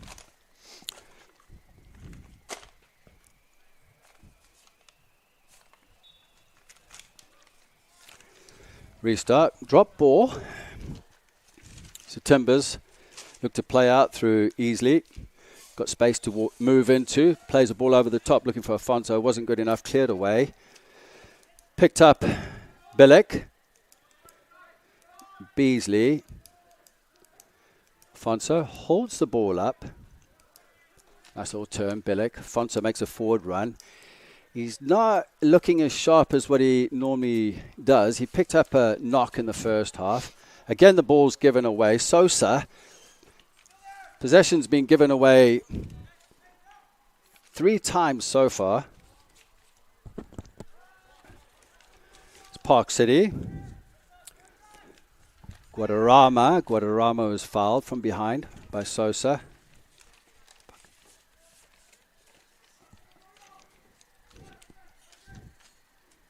Challengers going in. Shirt pulling as well as Andrea, who plays as the holding midfielder.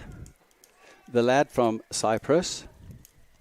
I don't like it when players turn their back on the ball, and I've noticed that here. You get taught that when you're 4 years old, Justin.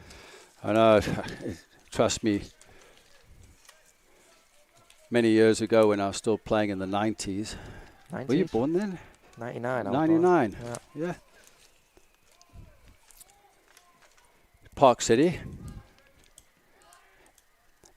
In swinging ball into the box. No runs again. Do you think it doesn't look like it's been worked at all, do you?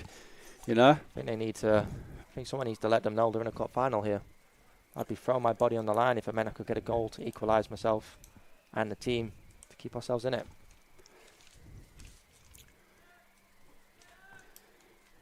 Billick comes into a wide position on the touch line, trying to pull the opponents away. Ball given away again. Guadarrama playing the ball into Johnson Carter, gives it away. It's picked up in the midfield here by Brog for the Portland Timbers, driving forward in there, all green. He has no options left or right, runs into trouble, picked up here now. Jiba, far side, poor touch by Jiba. As the ball goes out, throw in, far side, Johnson. Got support underneath with Andrea. Plays it back into a centre back. Isaiah to Soros. Again, there's an opportunity there. It's a slow pass back. And there's no pressure from the speed of actions, you know. It's horrendous. So the slow pass back as Bilic plays the ball forward. Afonso's onto it. He's got time and space. Looking to cut in onto his left foot. Decides to go onto his right foot. Into the box. Rose holds his ground. Johnson just over the crossbar. A decent passage of play. It just looked so lethargic, didn't it, at times? You know, Johnson should have done better with that. Yeah, 100%. You know, it's almost like the pass was played behind him. So just see the replay. Does very, very well down the right-hand side. Pulls the pull back. It's a tap-in at the end of the day. Just seems to be sprinting too far ahead. Doesn't compose himself and, yeah, just chips the ball over the crossbar. Here's what I've noticed with how Rose plays out of the back. You've got Twilita to his right, deep in the box, but then he has no option to his left-hand side. I did notice that the left centre back, Caleb White, was standing on the edge of the box when his pressure was 5 yards away. So it was really one option to play the ball. Yeah, and that option was a good one. You know, it got put into a dangerous area with the oncoming Johnson, but couldn't direct the shot towards the goal. And missed a chance. Wide. Force back there. Park City looked to break. Driven in to Soros, who now seems to be playing with a little more confidence, doesn't he? With a shot there from Guadarrama. Johnson holds the ball up. Thoughts on Johnson? Look at him. He did really well there. It's just the decision making in the end. Yeah, he looks a good player. It looks like he's getting on the ball and making things happen. Just needs that support around him, I feel like, to help combine and help him get into some dangerous spaces. But yeah, he looks dangerous. It's just a case of trying to get players up with him to try and combine. Because he's a very quick player. He's going to look for that pass over the top. But one thing we've noticed throughout the game is there's a lot of direct balls coming in. And he's not doing well percentages-wise in terms of holding the ball up. And so you look at that. There's no protection there as the ball's played into Johnson. Now out wide to the far side here. Sosa on the ball. He's got Johnson in the middle. Johnson should finish, but the legs of Tuilita just forcing the ball out for a corner, and that was actually very good defending. But again, Park City exposed. Could Sosa have done better with that? 100%. You know, it's 3v1 at the back. Park City players are chasing back, trying to get to a defensive point in which they can clear the ball. And yeah, the opportunity was there for Portland to try and execute that, and couldn't quite make the pass happen. Santos, right foot. Cleared away by Richno. Picked up here in the midfield by Alejandro, who's the playmaker, can make things happen. Players 1v1 in the box, and here's a chance here for Park City. Doesn't get cleared, round the goalkeeper and just into the side netting, and I believe it's a corner. No. It could have done better with that. It was a great ball in. The run from the break, look at that ball played in. Absolutely brilliant. Yeah, he's got to do better. Temu could have done better with that. I've never seen a number with 101 on it. I know, it's a new one. Yeah. But on the far side, just off your screens, there was a player open at the back post as well. That ball could have played into that area. He had a lot of space. Okiyoshi with the chance. Ball driven in. It's overhit. Yeah, I don't think there's a player on the planet that tall to head that one. It's wasted.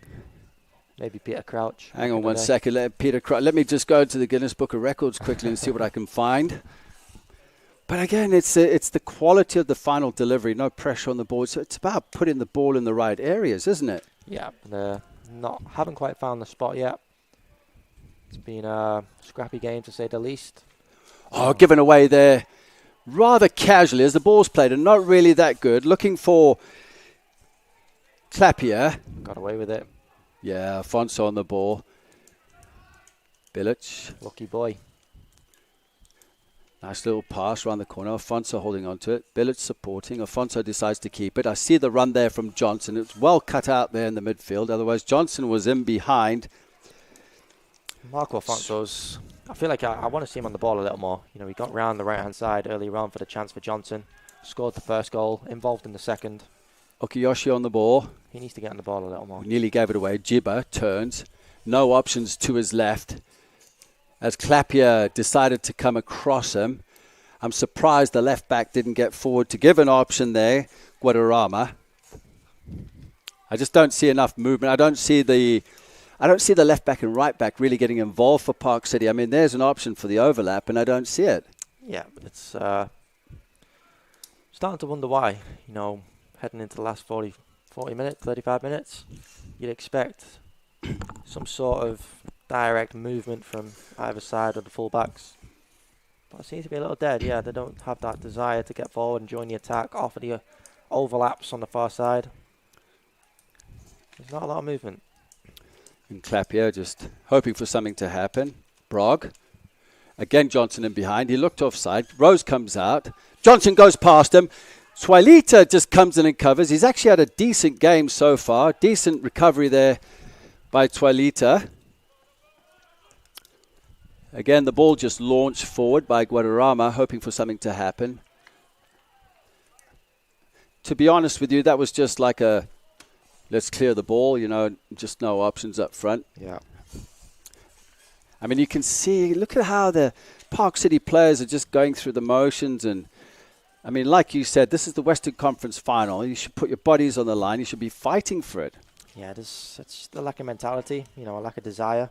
I know for sure these players want this. They want to win.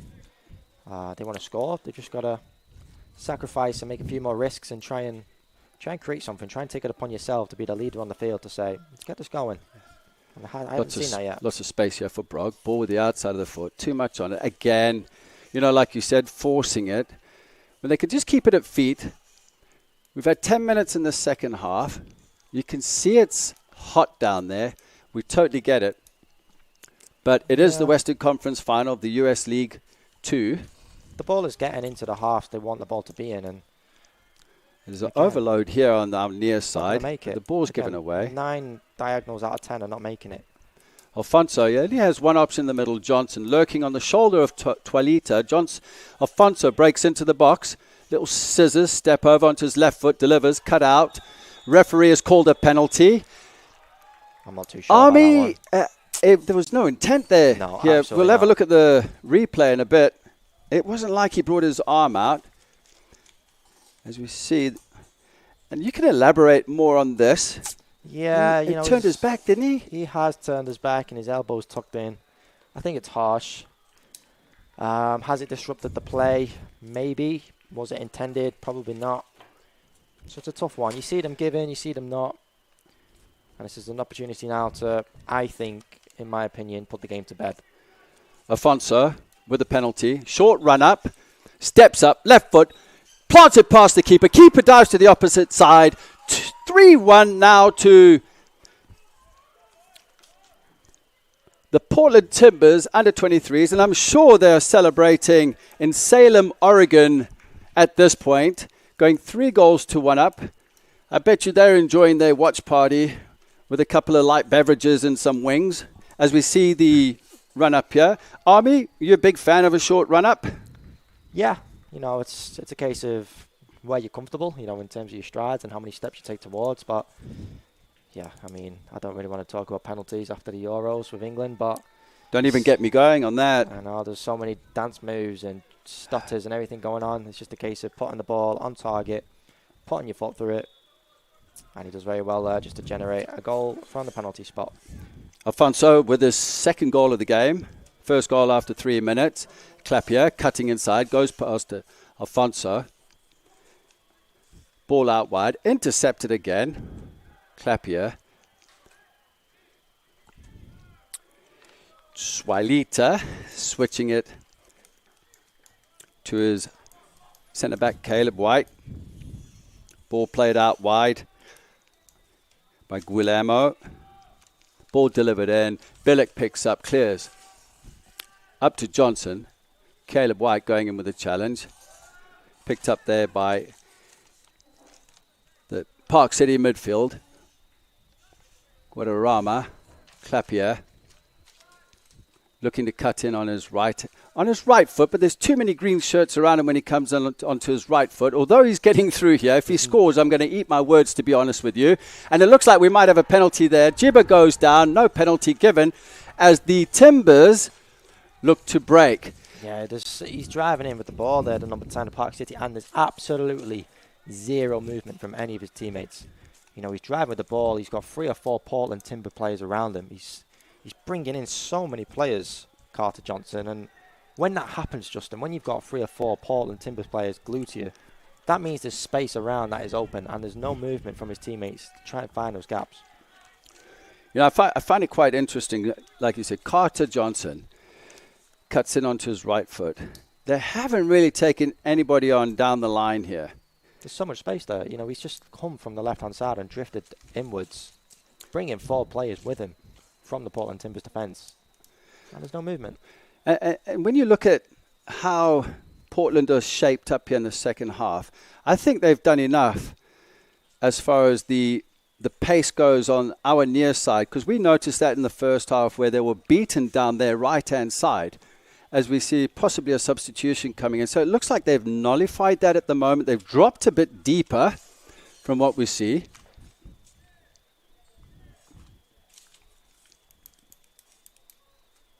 The back four for Timbers looks very well organized right now.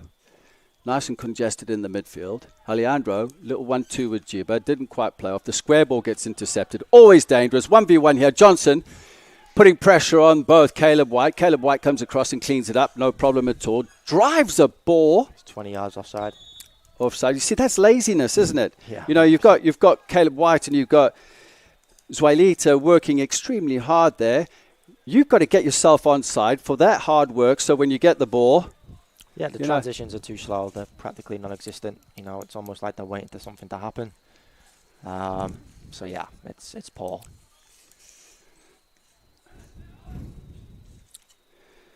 Tesaurus.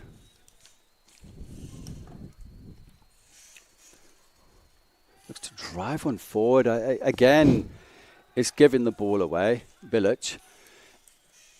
Casual part. That was just an absolutely casual ball played out to Carter. He almost sent his teammate into hospital. Yeah, that was so casual. From Jonathan Guadarrama. Alejandro looking for that ball in the midfield, but driven across by Jonathan Guadarrama. Alejandro is really the only one that looks like something's going to happen when he gets his foot on the ball, doesn't he? He gets on it, he's looking around to see if, hey, who can I combine with? Well, there's 2v1 on this near side, and Park City just aren't recognising it. You know, they seem to play a diagonal ball when the option isn't there, but when it is, they don't see it. They don't see it. Alejandro on the ball. Jiba makes a run in between the lines. As the lines closed, Alejandro played the ball. It was inevitable that it was going to be an easy one there for Tesaurus.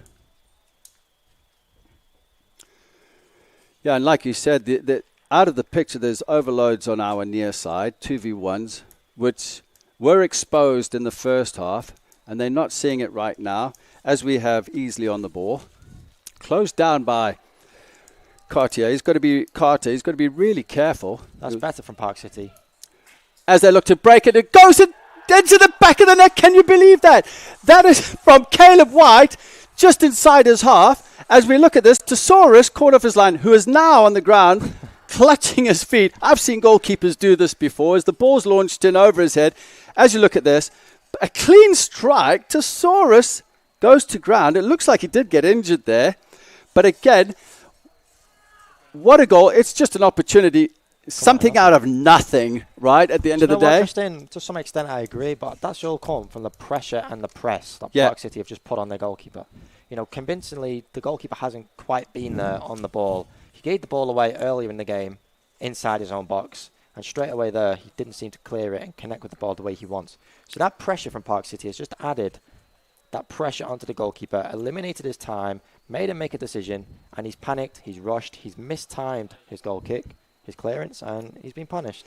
And that also started with the pressure that was put on Easley, playing the ball back into Tesaurus.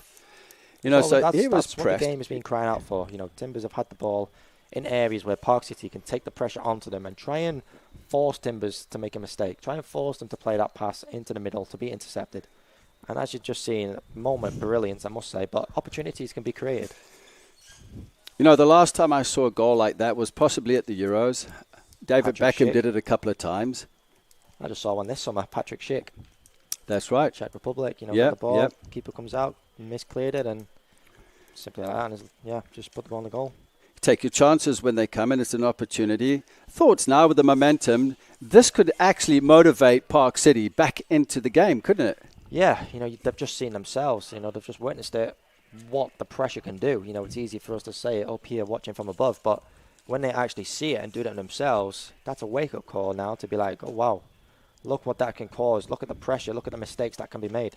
So if I'm the Park City head coach right now, I'm saying take this game to Portland, go and put the pressure on every single one of their touches, every single pass, leave yourselves on that field. So by the, you know, it's hot. It is hot, Justin. But at the end of the game, they need to come off that field almost dying. You know, they need to leave everything on this field. Forget about Sunday's game. Forget about that for now. You're 3-2 behind here, 25 minutes to go. You've just got a goal from a great amount of pressure, so why not do it again? But you're in a cup final. It's the Western Conference Cup final. Everything on the line. Yeah, you would think that. You would think that, you'll come out and really fight for it. That's it. You know, they've just generated a goal to put themselves back in a situation where they can get something out of this game. And with 25 minutes left of their season, pretty much, they're fighting to keep going.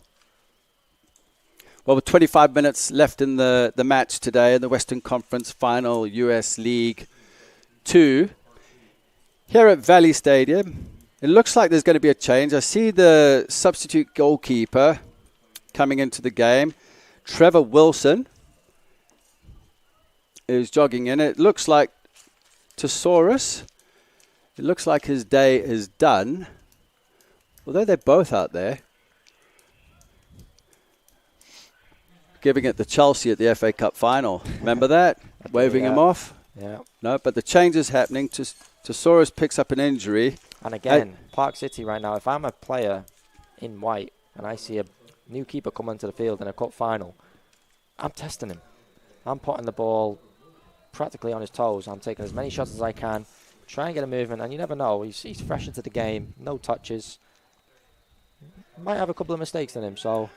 Well, you could see by the way they celebrated after Caleb White's goal that this might bring them back into the game. Hopefully we'll have a game on. 5 goals so far. Rappaport, just a little flick volley casually. Johnson. Oh, great turn inside. Goes past Caleb. Johnson with a strike and just goes past the keeper's right-hand side out for a goal kick. Lovely turn. Could he have done better with that? Yeah, you know, he's got to find a target. You know, if you don't hit the target, there's got absolutely no possibility of scoring. So for a striker of his quality, you know, you've seen glimpses of him throughout the game. He's very, very good, very talented, very quick. He needs to be putting that ball on target at the very least. Park City looking to get back into the game.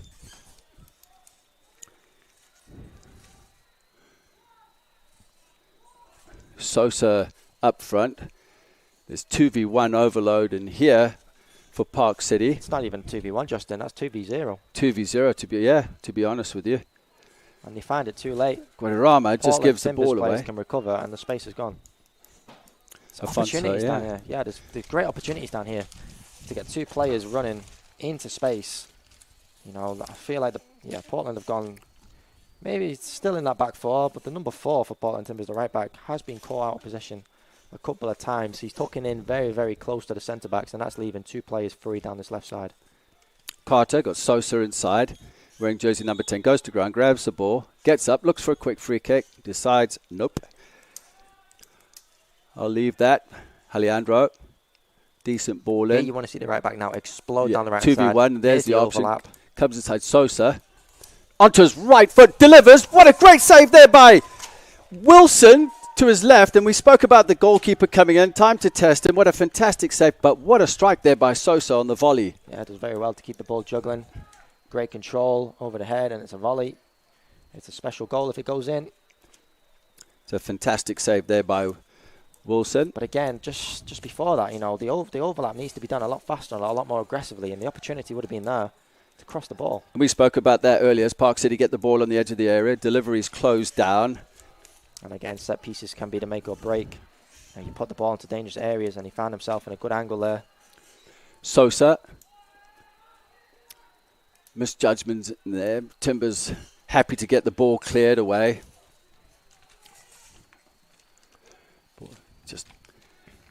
Actually, that was a delivery of hope, to be honest with you. Park City have some momentum here. They need to watch the line, Park City. You know, I'm seeing a couple of them offside. Guadarrama, Carter, inside to Sosa. Decent pressure. They've just got to be patient. Yeah, no pressure on the ball. Absolutely. Guadarrama into Carter. Likes his right foot. Little flick in there for Sosa. Breaks the line. Just goes wide. It's better from Park City. They're starting to bring their forwards into play. Getting lucky with some breaks. And they're getting shots, and that's the main thing. Now they just need to start converting them onto goal and hopefully score some. A little correction there. Number 10 was a substitute that came in, Luis Vargas. My apologies on that one. Seems to be a threat. It's kind of opened up something here for Park City. It's a little more dangerous. Yeah, they're starting to get back into it in the attacking third. Chances being created. There's a lot of players getting sucked into the player on possession. Maybe they can recognise that when that happens, there'll be free space elsewhere on the field. Direct ball played forward. David Brogg with the challenge, still putting pressure on the far side. Things getting overheated. To be honest, it's too hot to have a little argy-bargy out there. Just get on with the game.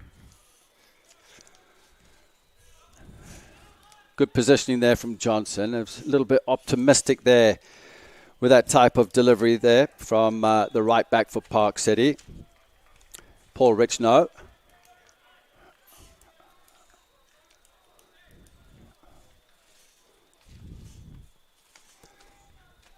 Afonso on the ball. He seems to be on everything, doesn't he, Afonso? Yeah, he's the go-to man. They need to get him on the ball if they want to start creating some openings. They are free to up, of course. Passes like that need to be completed.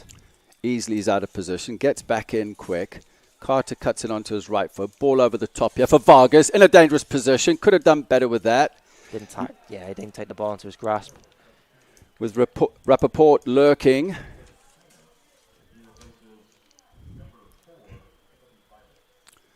Wilson after that magnificent save of Vargas's volley.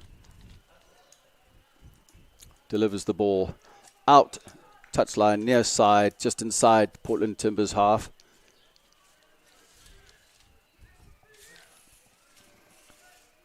Not going to lie, Justin, I have no idea what that flag is down there in the stands. Kalamazoo. Nope, looks like a Timbers fan. Timbers fan, just arrived. A little bit late for the game. I see Caleb Kinnear's in, the 18-year-old for the Portland Timbers, made his debut when he was 16 years old. He has been called up to the academy up in Portland. As you know, Portland Timbers under 23s are based out of Salem.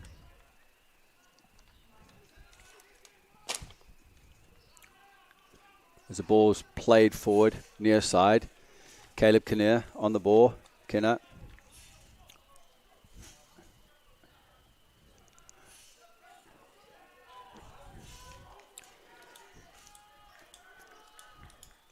Throw in.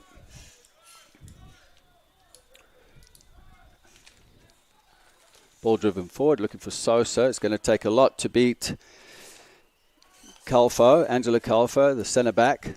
It's 2v1 down on the near side as well for Timbers. Look for the quick switch, not on. As Park City win it. Carter, halfway line, under pressure. That's good. Just settle the game down. Reset. Get numbers up the field and go and attack as a unit. Park City driving through, closed down by Andrea with the help of his teammate. Lots of space out here through the midfield. Brogg, Johnson, he's dropped into a deeper role as you can see. Plays the ball forward. That looked onside. Afonso on the ball. Richnow comes across. Afonso going 1v1 against the keeper, and he should have done better with that. Didn't quite strike it. Maybe should have opened up his hips and planted it to the keeper's right, our left-hand side. As you're looking at it as Carter now looking in transition to counter-attack. Sosa has space. He's weaving and jiving. That doesn't do much. It's picked up here by Kinner. He's got to score. Has to score. Player of his ability. Leading the team for assists. Scored earlier in the game. I highlighted him at the start of the game. Yeah, that's just not good enough, and he knows it. You know, a player of his quality at this level. 1v1 with the keeper. On his favoured left foot as well. He has to do better. Ball played over the top here. Vargas with a chance. Opens up, and another great save there from Wilson. That's two saves of Vargas, and Vargas has come in as a substitute for the start of the second half and has been a threat. I wonder why he never started the game. Probably because of that reason. You know, he's got to score that. It's a good point, Army. You know, now he's getting his frustrations are running away with him. He's getting himself in the buck. Yep. He needs to calm himself down and take the chances as they come. And Vargas picks up a yellow card. So you see that ball dinked over the top. Great weight of pass. Vargas did well. Opened up onto his right foot. Do you think it was a little bit obvious in the way he opened up? It was a great save. Yeah, I mean, yeah, but there's a lot of space in that right-hand side he could have took the ball into. It's obviously when the ball is pretty much off the ground. In that situation, it does require great technique to guide that and curl it into the far corner. He got great connection on the ball. He just didn't quite direct it wide enough for the goalkeeper. And the goalkeeper's made 2 great saves since he's come on. As we see a change, Sosa has now gone off. Substitute. So on the far, we'll give you the name of the player as soon as we can. I see Easley has moved into the midfield, jersey number 6, so the shape's kind of changed a bit. Army, as I'm moving along here, let me know if the Timbers have changed their shape or still got a 3-5-2, which it looks like, as we try and recognize who the substitute who's just come into the game. I do actually think they've gone to a 4. 4 at the back, it does look like. Johnson on our near side, he's dropped into a deeper role, playing on the right-hand side, hasn't he? It looks like he's swapped with Afonso. Goes past one quite easily. Doesn't quite get past Caleb White. He does have the ball again. Caleb White back into his goalkeeper rows. But it should be easily picked up here by Easley. See what he did there. Andrea. This is when Timbers should look to keep the ball. Calfo into the midfield. Andrea. He's going to watch the line. Decent ball if it was well read there by Kinner. It was a decent ball. The line was quite high there, wasn't it, for Park City? Yeah, it was. Lots of gaps as well between the left centre back. On the ball now, Caleb White. Again, it's 2v1 down this near side. Once again, the number 13 for Portland Timbers under 23s, Levante Johnson. We've seen him as a striker 90% of this game. Is he a player that's going to Vargas goes down. Referee says no. He was looking for a free kick there. Sorry to interrupt you there, Army. It got a bit exciting. No, I'm just making the point, number 13, Levante Johnson. We saw him down the middle of the field for 90% of this game. He seems to be the striker. So, with that being said, does he have the mentality, to be tracking back and helping his right back in situations where they're going to have to defend for the next 10-15 minutes into this final? James Penner just lays the ball back in, also coming into the game, playing in the midfield. Guadarrama, Carter's feet, cuts inside. Guadarrama goes on the overlap, which Again, is a little Johnson bit better. Hasn't gone with him. He's very lucky there, Johnson, because he's the number 9 down this left-hand side for Park City. Has had a free run into space. And number 13, Levante Johnson, has not gone with him. But that's his job, isn't it? And look again here with the space here. Carter has space near side. Again, it's not good. They've got to switch on here. Unbelievable. I just wish Carter would maybe do something different with his left foot. He's very right-footed. Drive comes in, and Wilson just tips it over for a corner. The drive coming in from the sub, Penner James Penner. I'm struggling to get over Levante Johnson there. It's a crime at this stage of the game. If you're going to play on that right-hand side, you need to help your right back out. And there's 2 occasions there where the overlap has come on and he's not tracked his runner. And straight from the free kick, he's second to react. And if Carter Johnson is a little more quicker and a little more sharper there, there's an opportunity that can be made down this left-hand side. I mean, do you think it's time for Matthew Broadhead to make a defensive change 100%. with about 20 minutes left in the game as the corner comes in? Outswinger, cleared away there by Easley. If you're going to change shape and go to that 4-4-1-1, if it is 4-1-4-1. Little dinkin. Players unmarked here. Rich knows one of them. Receives the ball. Carter at the top of the box. Onto his right foot. Bends the ball in. Too much on it. Goes out for a goal kick. Yeah, I'm just going to finish my point there. It's a case of if you're going to leave Levante Johnson out there on the right, he's not a natural midfield defender sort of player. So do you bring on a more defensive-minded right-sided player? Probably. As the players are going off for a water break, just looking at some of the changes that Park City have made here, it's interesting. We spoke about Vargas. He's had 2 good chances, 2 good saves. They were keeper saving height. They weren't on the ground to make it more difficult to make him dive and stretch it out. But notably, I think that's a decent change. And I know you and me will argue all the time about this. He is a bit nifty. But he had to do better, obviously, with the finish at the end of the day. 100%. And then with the other notable change, Penner, James, coming into the game.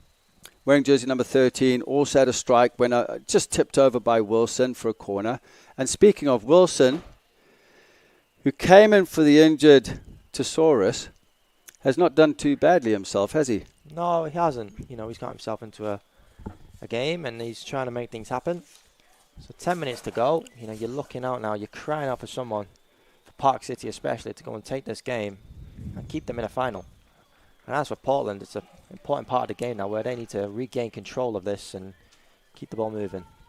And to my right out of your picture, the Red Army, who are the Des Moines Menace supporters, are gathering in small numbers, but we do expect large numbers later on. It is early with kickoff at 7:30. The Central Conference final with a place in the national semifinal on Sunday here in Des Moines, which is pretty exciting times for the city of Des Moines. Hey, Army? Yeah. You know, soccer is developing, especially in the state of Iowa, with the pro-Iowa movement, of course. So what a great advertisement for soccer in this state, with the Des Moines Menace advancing into a latter stages of the tournament, which they haven't done, you know, since 2005 when they won the national championship. So it's a great opportunity this year. They have the players, the coaches, the capabilities to do it. So they face a tough Kalamazoo later today, and as you said, the winner will advance to play the winner of the game we see right now. Rose did well to come out. Although Swalita, who I've been somewhat impressed with during this game, maybe you've got different thoughts on that, Army, I'm not too sure, but he's been put through his paces, wearing jersey number 5 for Park City. As the ball is intercepted, Alejandro was looking for something, didn't quite come off. Brog on the ball, Johnson. Here comes the overlap for Kinnear. Johnson breaks forward. Much better, cuts into the box. Swalita coming across Johnson. Great lunging tackle in there. Did he get a touch on it? Yes, he did. And this is the second time he's put in a challenge like that. It could have been a penalty. No, but it's a great challenge. You know, he's blocked the ball. We see the replay now. You know, this is better from Johnson. This is what he's good at. Running at defense, running and executing the space. That's an unbelievable tackle. That is an unbelievable tackle. And it's kept them in a final. It's kept them in it. And now he needs the forwards to use that to their advantage, get themselves 3-3, and head into this final game, final sector of the game, I should say, trying to get the win, because that's just as good as the goal, Justin. Yeah, absolutely. It was a chance as the in-swinger comes in. Rich Snow clears. Goalkeeper dives. Just in case Rich Snow missed it, as Carter looks to break, they know he's going to cut onto his right foot, space through the middle, through the lines. Yeah, Clapier didn't quite get a hold of the ball. Yeah, I just want to emphasize what you just said. You know Johnson's going to come onto his right side almost every time. You know, you very rarely see him go on the left foot outside of the field. He's always cutting inside onto his right foot. Portland Timbers need to recognize that. Vargas off the shoulder, offside, just drifted off the shoulder of Calfo, who's gone down, looks like, with cramp. Yes, it is 100 degrees, or feels like 100 degrees down there on the turf.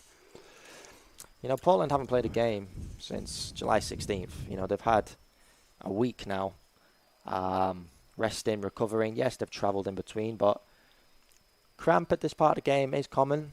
But, you know, you'd expect that maybe on Sunday if they were to advance, and obviously haven't played 2 games in 2 days. But they've had a week rest after that 3-1 win in the last game of the season against Lane United. So, you know, as for Park City, they've only had 3 days since their last game. So, yeah, I'm surprised to see a little bit of cramp out. Maybe I can expect it 83 minutes in, but they've had a week off, Portland Timbers. With the travel, they came in last night. Any effect? 6-hour delay, sitting on a plane? I'm not sure. I mean, yeah, maybe it can play into your mind and your body can be fatigued, but they've had a night rest in the hotel. Didn't get back extraordinarily late. You know, they were in the hotel, I believe, by 8 o'clock. So, yeah, sometimes travel, you know, we see a player as well on our near side, just out of your screen. That's Johnson. He has done a lot of running this game, Levante Johnson, but struggling with cramp also. Struggling to defend as well. He's more a more attacking player. Oh, 100%. You brought that up earlier on. Yeah, as we see, he's more than capable of attacking the space in behind, and maybe could have had a couple of goals himself today. But, yeah, defensively, he needs to be helping out his right back. Otherwise, he could find himself in trouble with his coach if Park City were to get an opportunity. Wilson looking for Afonso. There are some tired legs out there. Coming up to 15 minutes left of this USL 2 Western Conference final between Portland Timbers under 23, Park City, Red Wolves, all the way from Utah. Alfonso looking to cut in. That looked like a foul. There was no intent to play the ball. His elbow went straight into his face. Thoughts on that, Army? I mean, it did look like a foul, didn't it? Yeah, he stepped across his path. Maybe he could be given for obstruction. I don't think there was any clear intent for an elbow to be thrown there, but yeah, Alfonso's struggling down there, so I'm surprised the referee hasn't stopped it. He is off the field, so he doesn't have any right to stop the game, but he's going to get looked at now. As Calfo did well there to head the ball out for a throw-in on the far side, as Vargas was drifting off his right shoulder. Need VAR. In fact, we don't. This is a disaster. There's some pros and cons about VAR, isn't there? Yeah. The Timbers are asking the question. Alfonso still out of our picture on the goal line. I think there has been a change maybe for Park City. The number 9 has come off on this near side. So see, Guadarrama has gone off. And they're down to 10 I men think for they've the gone time to being. 3 at the back, to be honest with you. Vargas lays it off. And at times like this, Park City needs to realise that they're down to 10 men, the Timbers. Delivery comes in. Enough green jerseys behind the ball. Challengers going in the box. As Portland look to come out through substitute Samuel Maloch. Yeah, with Marco Afonso still isn't back on the field here.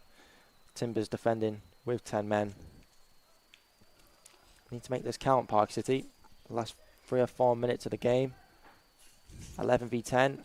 Alejandro looking to cut in.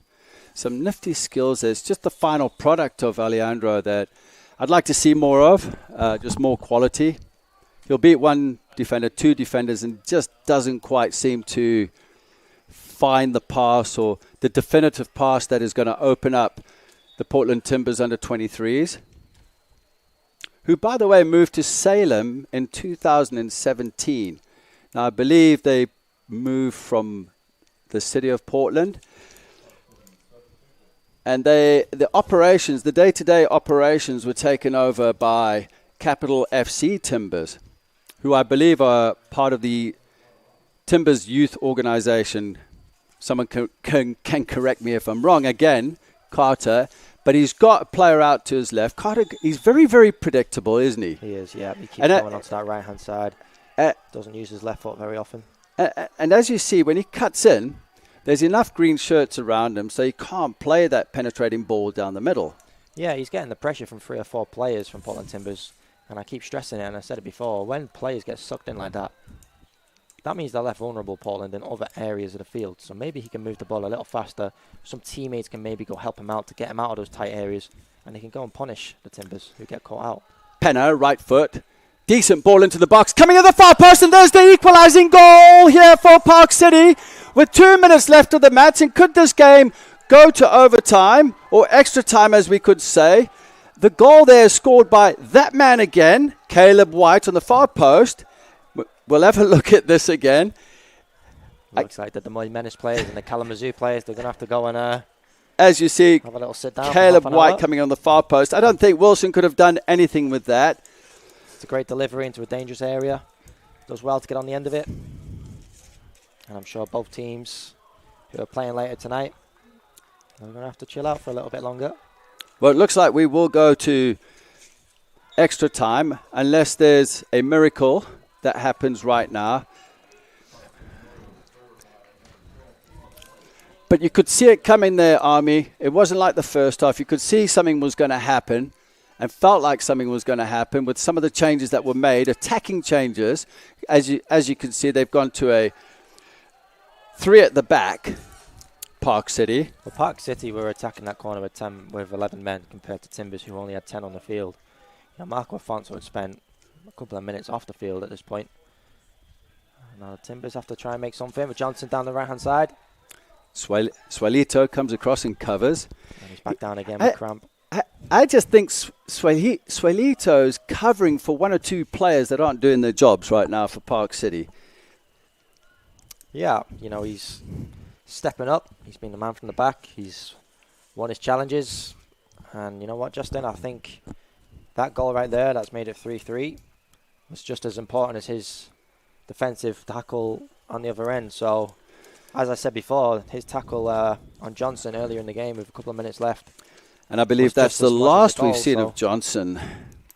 You know, that was just as important as a goal. So, yeah, he's contributed massively today.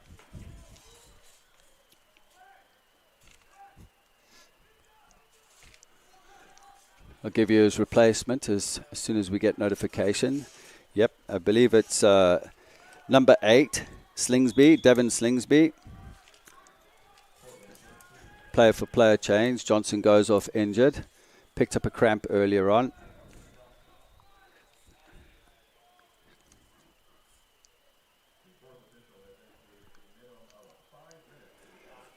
Five minutes added time. There might still be something in this game. White in with a challenge. Just half cleared from the back. A little bit of a momentum swing here, obviously, with the 2 goals that have brought Park City back into the game. As you can see, Caleb White has now gone up again, and Penna's on the ball. There's the quick ball. And again, the Timbers have turned their back on it. Penna, wants it on his right foot, delivers, doesn't clear the first defender. I haven't seen him use his left foot here. Yeah, it's a weird one. Penna drives one. Wilson just saves it, dipped in front of him. Jeez. Can you believe what's happening here at the end here, Army? It's a little bit, it's unbelievable. Yeah, that was a close one. I thought the goalkeeper had just parried that into his own goal. You know, the shot comes out from... How much time did he have for this? Yards. He can strike the ball, just swerved and dipped, and a little bit of bend on it. Difficult to pick up down at his feet. No, I disagree. It's come from 30 yards straight at him. He's made that more difficult than I think it is. I think he should have got down to it, right? Yeah, he's made it look a lot more of a difficult shot than what it was. In swinger, not quite cleared. Caleb White up with a challenge. Caleb White, 3-goal. They were Park City were 3-1 down, and Caleb White hit one from the halfway line in the 62nd minute. Over to Soros. Wilson came in and replaced him after the goal. Picked up an injury. And then Caleb White, again, off a set piece in the 88th minute. To bring the game to 3-3.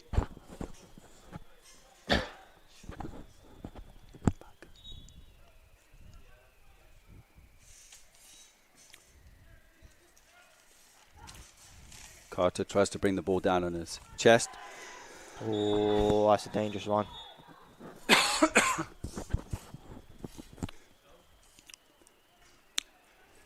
Yellow card. Carter, I believe. For Park City.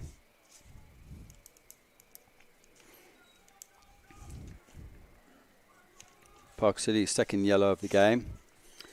Would this have an effect going into the final for either one of these teams? Potentially, a red card? Yes. Red card for sure. You know, it's one of the players who are involved in the game. Obviously, we'll be missing it, but, you know, going another 30 minutes right now in this heat probably isn't the most ideal scenario heading into Sunday's game. You know, 120 minutes of football in this heat. And here we have a chance with a free kick here for Portland with a foul on the substitute, Slingsby. I mean, this is when you see fatigue coming into the game and technical errors and mistakes and so forth. Yeah, for sure. You know, we're into the latter stages now of extra time, or added time, I should say. So a goal now will win it. So a lot of nerves now, a lot of desperation. Let's see what they can do from the set piece. It's another great area to put the ball into a dangerous part of the box, and set pieces can win you the game. Santos over the ball. Afonso drives one in. Little bending on it. Not quite good enough. The defender's dropped in time. Lines are cleared as the ball's cleared up front here. Kinner comes in, recovers. Pressure on Wilson. Back out to Kinner. Change in momentum. Vargas going in for the challenge. They're looking to get the ball forward, Park City. The chance goes out for a goal kick.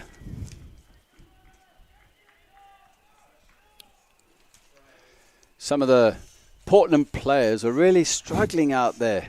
Fatigue and cramp, you can just see them walking around.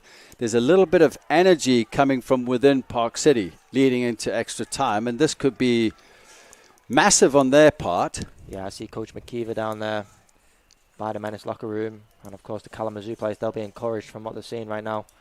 Players fatiguing, players cramping up. This is all going to play a part in Sunday's game when they find the winner of the Menace versus Kalamazoo.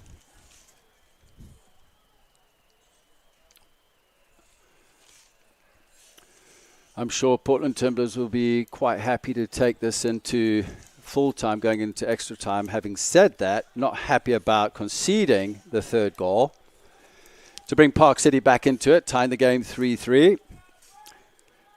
Still some time. Penna, he's driven 2 from range. Alejandro on the ball. Out wide for Richno. Richno has been up and down the right-hand side. It's good to see him getting forward. Delivered in. He has a chance here. It's missed anyway.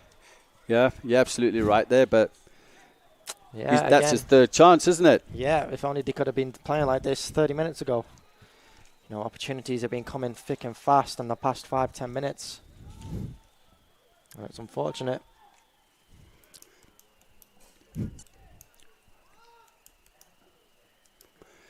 Trevor Wilson clears.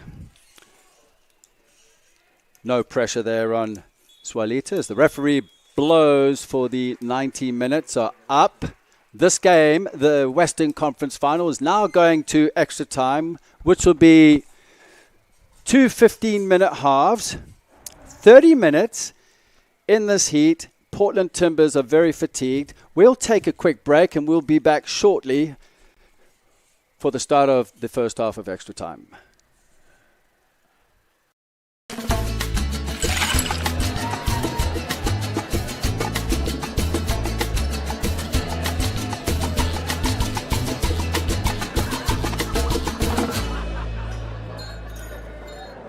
Not all used vehicles are created equal. DeArmond certified used vehicles have a big advantage. All makes and models 2011 or newer with under 75,000 miles receive a 175-point inspection, Carfax report, 2 oil changes, collision deductible coverage, and wheel, dent, and windshield repair. Also, all DeArmond certified come with 2 warranties. A 1-year 12,000-mile bumper-to-bumper and a 2-year 100,000-mile powertrain. Only sold at the all-new DeArmond Ford Indianola. There's a new spin on casual dining near Drake University. Lucky Horse Beer and Burgers. Craveable faves, flatbreads, delicious burgers, frozen cocktails, and a crazy cool vibe. Get to Lucky Horse Beer and Burgers today. The Chicken in Orilla is a classic roadhouse joint serving chicken any way you want. All hand-cut, hand-breaded, and 100% satisfying. Chicken. Just like your mama used to make. Bring the whole fam for all their favorites, and chicken so good you'll know why we could only call ourselves the Chicken. In the middle of nowhere, but just minutes from everywhere.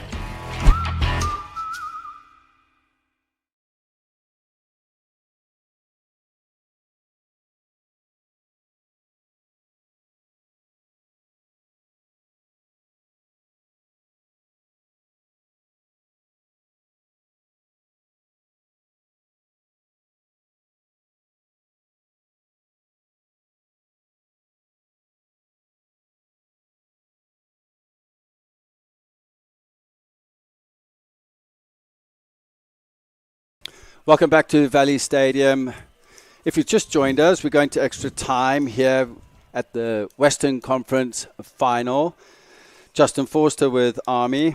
It's been a very hot 90 minutes, hasn't it? And now they've got to go to another 30 minutes with the game tied at 3-3. Yeah, you know, Park City, we're going to be feeling hopeful. You know, we've noticed a lot of the Portland Timbers under 23 players are struggling with cramp out there, are struggling with fatigue. So maybe Park City can use that to their advantage, try and take the game, just like they have done in the past 10, 15 minutes of the second half, and try and punish the Timbers. You know, the Timbers haven't finished the game off. They've had several chances to close the game off. Johnson, Marco Afonso, you know, they're top players here. And can we call them top players? You know, they've had clear chances, one-on-one with the goalkeeper to finish the game off, and they've been unable to do so. Obviously, we had a great tackle from Swaliti at some point in the game. So, yeah, Park City have definitely got away with it for sure. And now they're in an opportunity now where they can go and win this championship. Here's what I've noticed. Park City are back on the pitch, in a huddle together, ready to go. You can see from a psychological point of view, they feel like they have something here. As you can see, Portland Timbers under 23s, they look tired, still out there by the bench. You can see in the body language, just you can see it in the last 10 minutes of the game, maybe 15 to be honest with you. But the changes for Park City have have been of note, have helped. Yeah, for sure. I got tongue twisted there for a minute. I mean, just the overtime and looking forward to the next game coming in, Thoughts on the next 30 minutes? What do you think? Give me your prediction. Yeah, I mean, it could go either way. If you're allowed to. With the amount of mistakes that have been happening throughout the game. But the way the game ended and towards the back end of the second half, I'm favouring Park City just for the way they've come. And brought a bit of confidence from the chances they've had. Timbers struggling with fatigue, with cramp. But I do feel like the Timbers do have the players with Marco Alfonso and Johnson to try and take the win. Obviously, Johnson has now gone off the field, so it'll be interesting to see what the players can do for the Timbers who have come on. Look at the shape of Park City. They've gone through at the back. They made that change with about 15 minutes to go. It has worked for them. Rich now, as you can see, Park City Red Wolves in their all-white, going from left to right against Portland Timbers under 23s in their all-green uniforms. As you can see, the movement up front there from the substitute Saku, trying to break the lines. Ball was played diagonally in. Oh, he's late. Late challenge on Clapier. Yeah, Oscar Body, number 12, has come onto the field at left back. And he was late there.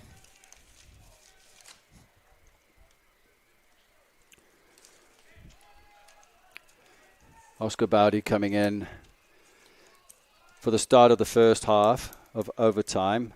Look at Richno's space here. Why doesn't he do that? On the near side. Should have gone earlier, but you can see now that Santos has dropped in. Kinner delivers. Penna, my apologies, delivers. And again, it's cleared. Do you think that short pass was on? It should have been on. Yeah, if the opportunity and if the referee allowed it, to release the number 4 down this right-hand side, it was definitely on. With the pace of the ball, the pace of the pass, there's no way a Timbers player would catch up with that. Park City starting the first half of extra time. The way they finished the end of the game, ball played and Vargas comes in. Wilson comes out. Swalita, who's now moved to a centre-back role. He was the right centre-back at the start of the game. Richno, Vargas, plays it inside. He's got to protect the ball.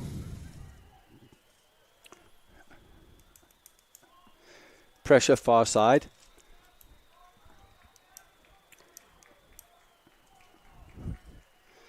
Free kick, Timbers. Kinner, Swalita with Alfonso just off his shoulder. Goalkeeper out to the right, Richno.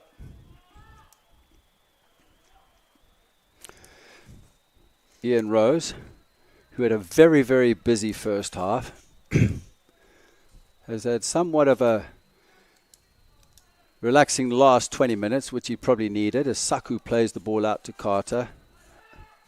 Saku looking for the ball again. Again, if the pass is right, offside.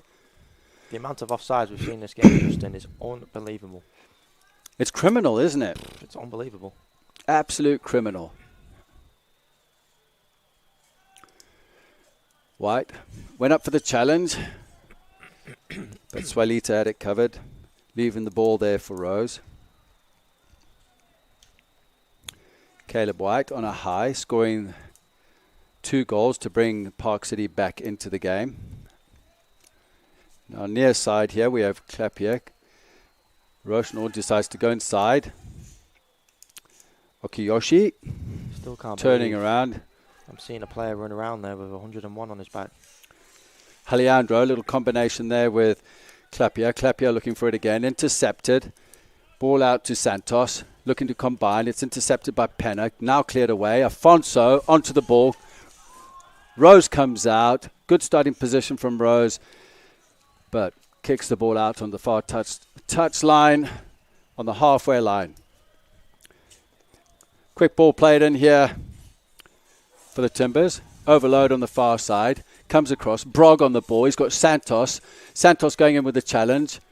Easy for Rose. Wasn't really anything on it, the up and under. Those are easy. Difficult for attacking players really to attack unless the goalkeeper makes an error of some sort. Sako in with the challenge with Rappaport. Kinner. Back to Wilson, who replaced Tesaurus. Oh, again, he got lucky. Some sloppy passing out there for this level, especially for a conference final, to be honest with you. Foul far side by Malak. As the game goes on and fatigue gets drawn into the game, the players are tired. You're going to see a lot of errors like this, aren't you? Yeah, 100%. This is where mistakes do happen. As you just mentioned, it's late on into the game. Mistakes are going to happen. But, yeah, you've got to keep it. This is the part of, the season, the game, I should say, that you've got to keep the ball, keep things simple, move things quick. Carter cutting in onto his right foot. Looks like it got deflected from our end, but we're high up here in the commentary position. I wish we had air conditioning. Oh, I'm dying up here. It's sweltering up here. Humid. Feels like I'm back on the coast of Durban, soaking up the Indian Ocean, to be honest with you. That's all right. I've got the River Mersey back home, the Albert Dock. Raining, freezing. The River Mersey. Space on the far side. The pass was not good enough. Was played behind. It's 2v1 if they can make this 2v1 count. here. Afonso just on the outside. Not really overlapping. Laid off. Afonso drifts in. No support. He has to stay out here. He's going to be dispossessed. He's working hard to win it. He is dispossessed. And here go Park City. That's better. Clap here. Shirt gets pulled. This should be a yellow card. That's for sure. This could change if he's not careful. That could very easily be 2 yellow cards. Andreo's got to be really, really careful here. Yeah. He is. Referee's going for his top pocket. Yeah. He has. Surely. I'd do the same. He's gone. Has to be.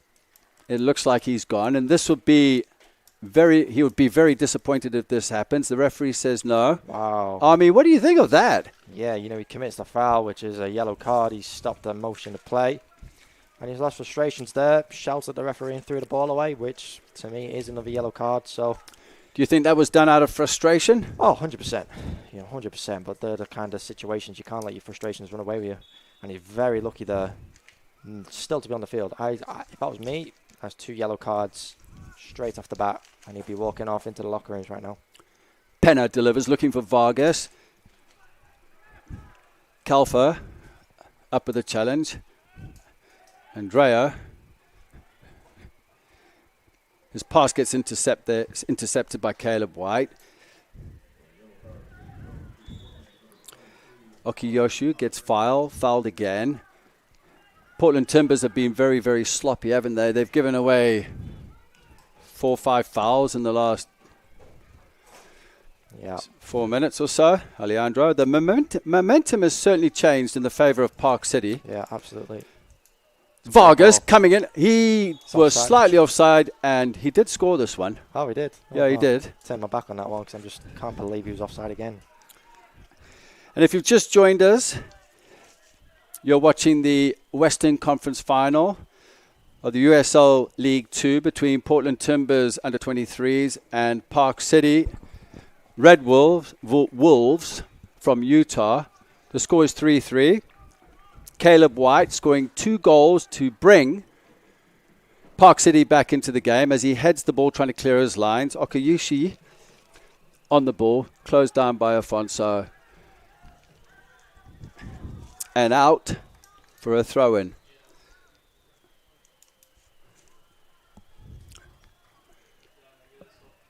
The goal scorer, White, on the ball. And Park City have kept the same shape with 3 at the back after the changes they made. As Carter looks to break through, he does win a foul.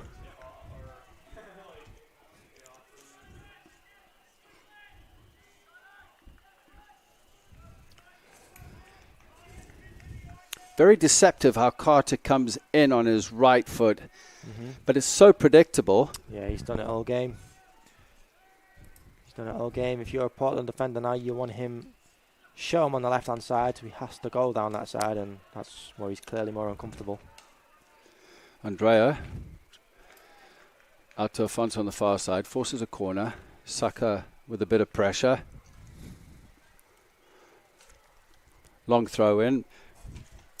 Brog on the ball. Closed down by Penna far side. Penna working hard. Penna's actually done pretty well coming into the game. Rappaport. Back on the ball. Good time and space here on the left-hand side with Oscar Bowdy.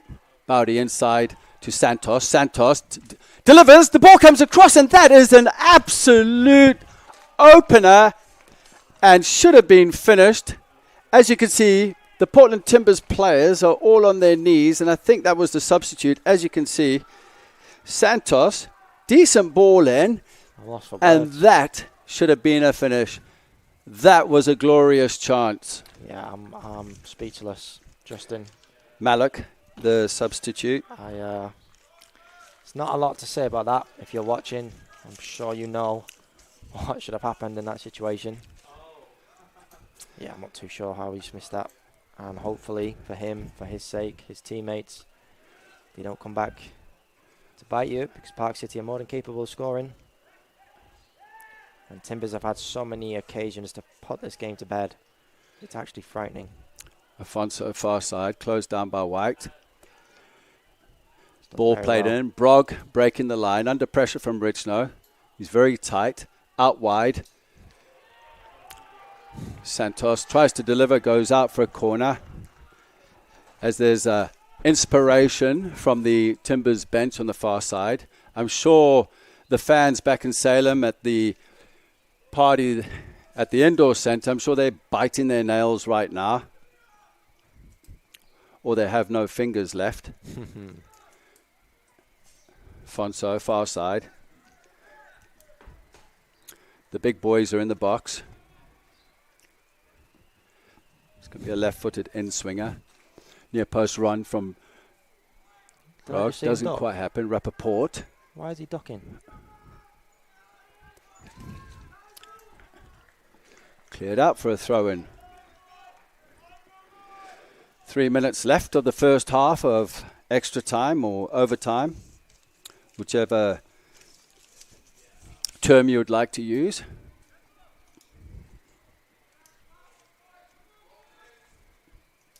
He's free in the middle if you can just throw him the ball. No. Bowdy with the throw. One green shirt in the box, Santos. He's a player that could maybe make something happen here. Bowdy, offside. That's criminal as well. You're in line with the line. You should be able to see that.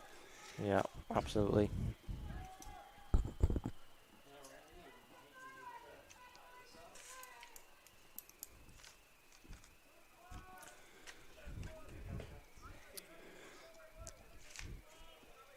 Zualita, again going very direct. I think at this point, they're just looking for anything to get the win out of this game. As the Timbers, near side, deep inside the half, look to break in the box. Good defending there by Rich No. Again, holding onto his shirt. Cut out, square ball. This is the intensity of the game I wanted to see in the first 90 minutes. Sacco giving away a foul. Set piece is what Timbers are probably looking for. You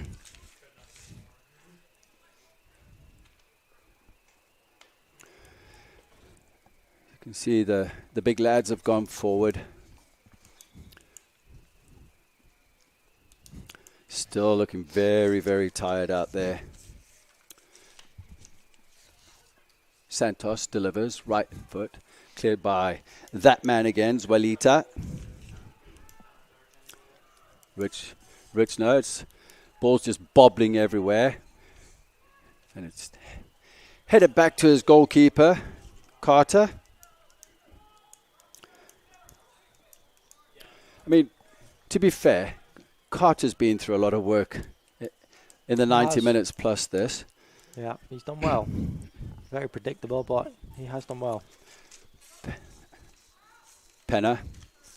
Wasn't a very good pass played into him. Rappaport.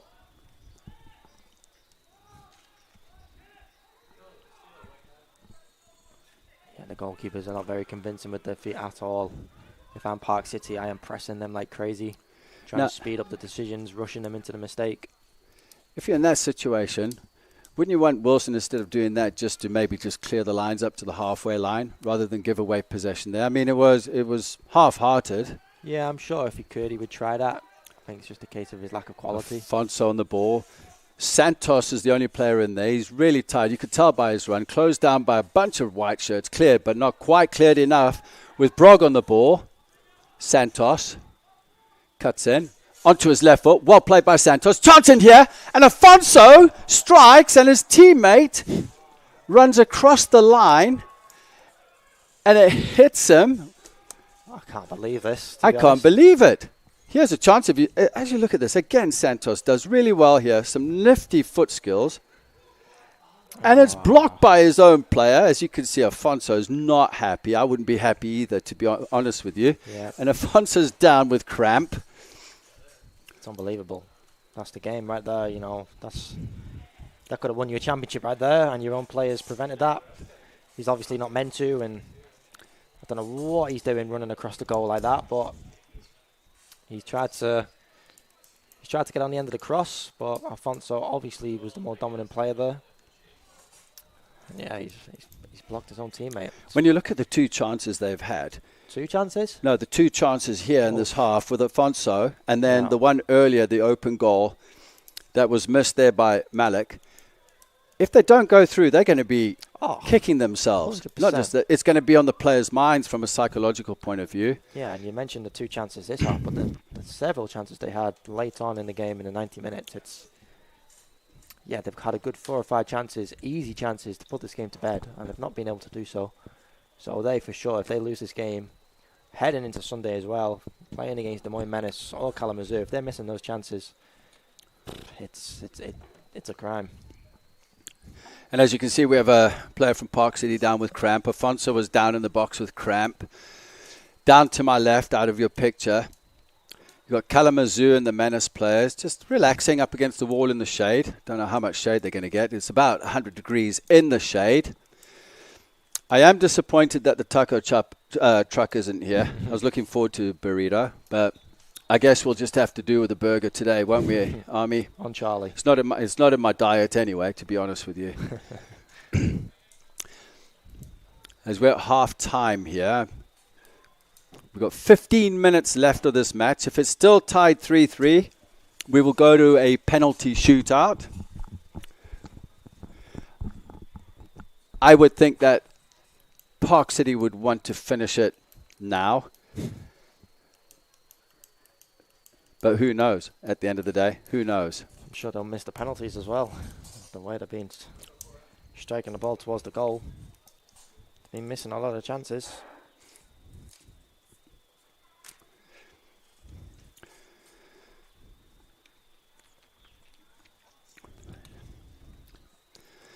Well, we're all looking forward to the second part of the doubleheader today with the Des Moines Menace versus Kalamazoo playing for the Central Conference Final. That is going to be an absolute cracking match. Yeah, it definitely is. It's going to be much more intense, a lot more physical, a lot more technically gifted players are going to be on the field. Later tonight it is going to be a better game than I think we've seen here today. So it's definitely going to be a close one. The number 1 and the number 2 seed coming up against each other in the Central Conference. And of course the winners of this will be excited, I think, from watching today's game about winning that as well and advancing into a national final next week. With the semi-finals of the USL League 2 coming up on Sunday. Kickoff, I believe, is at 7:30 p.m. So lots of exciting football this weekend coming up. I'm excited about the Premier League starting up fairly soon. Can't wait. Yeah, as you can see, the players are really, really struggling over there. Park City, lots of their players receiving treatment on the sideline. You know, you do have a high altitude out in Utah, a dry heat, but I don't think they've experienced 100 degrees with this kind of humidity. Yeah, it's difficult, you know, the change in parts of the country. You know, we see a player there getting carried off, you know, struggling to deal with the conditions, the cramping, the fatigue. And that causes mistakes, it causes late challenges, it causes missed opportunities. So, Okiyoshi wearing that jersey 101. Yeah. He is really struggling. If you're looking at the monitor, your TV screens to the left-hand side. And Park City have kept the same shape with 3 at the back. They're really going to try and go for it.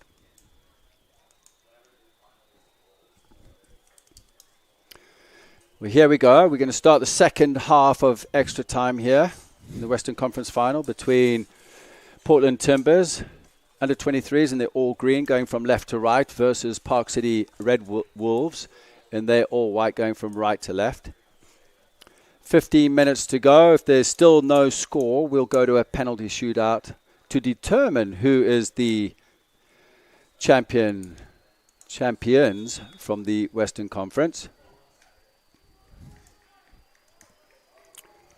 Andrea, who's lucky to be on the field. 100%.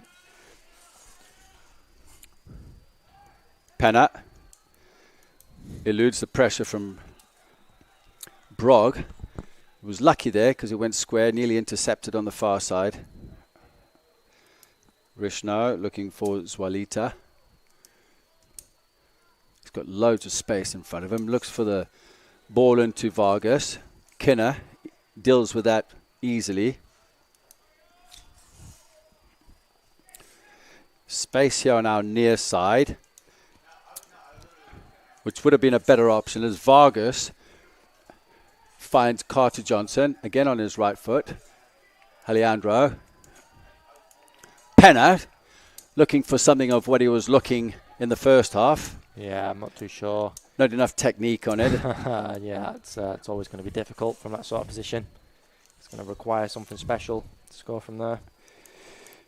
In the first half, the second half of regular time, Caleb White scored a goal like that from just inside his half. It was a fantastic effort over the keeper's head.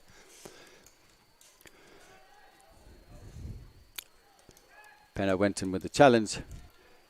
Suelito clears his lines. Thrown far side. Portland Timbers.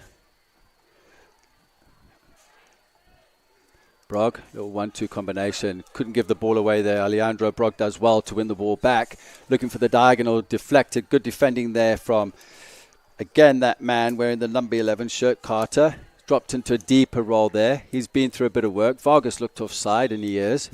Shock. Here down this right-hand side is a 2v1 situation. Yeah. Here it is. Malak.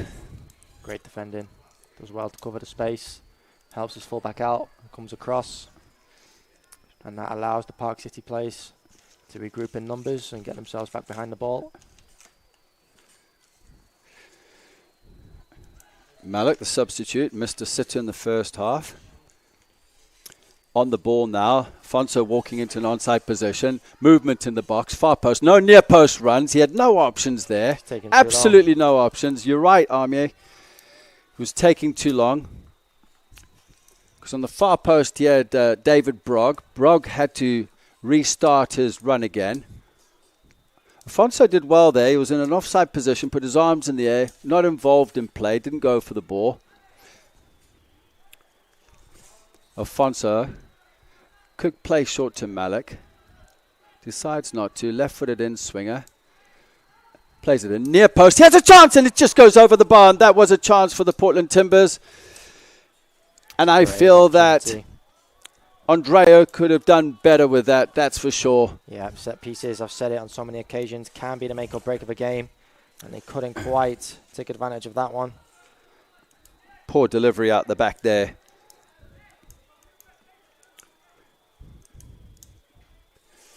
From Paul Richnow. Kinner. Picked up in the midfield here by Andrea.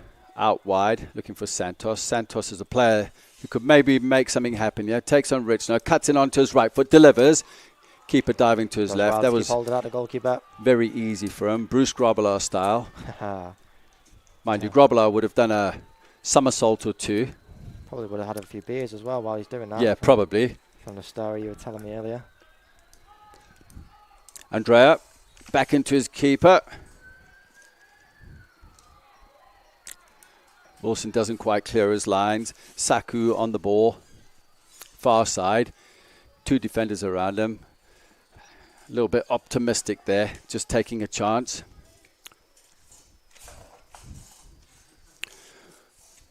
Wilson. Up to Kinner. Kinner doesn't really have any support behind him in case he went back. Carter dispossessed by Afonso.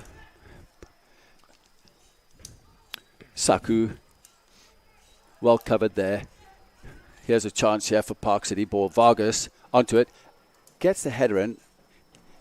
Again, awfully difficult as the ball was behind him to take that chance. 10 minutes left of the match here in the Western Conference Final.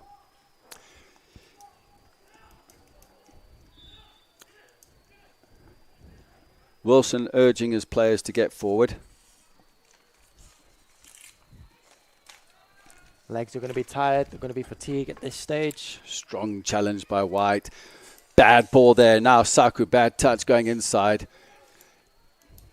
Last 10 minutes. It's all to play for now. Carter.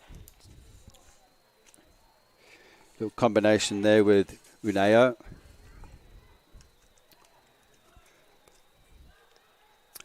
Vargas, Alejandro, right foot over the bar. Again, you can see the players going to their knees. Calfo, we've got another player down there. I believe it's Andreo. Cramp again. 9 minutes left. I just think that Park City have a little more energy about them right now, to be honest with you. Yeah, it's all to play for. 8 or 9 minutes left in extra time. And obviously if it stays like this, we are going to a penalty shootout. So crying out for a hero right now. Someone to take the game and win themselves the championship. Andrea's going to fight through it. You can see the players are all over the place, just fighting through this. It's going to be a very tired technical error. I think that's going to give someone the win here, that's for sure. 100%. Mistakes can be made. Uneo playing the ball forward. Some flicks and tricks going on in there, dispossessed. Afonso made a great run off the ball, going off Caleb's left shoulder. Referee says play on. Ball played through. Vargas onto his left foot. Keeper saves. Did it look like it was going out? It's going to be a corner.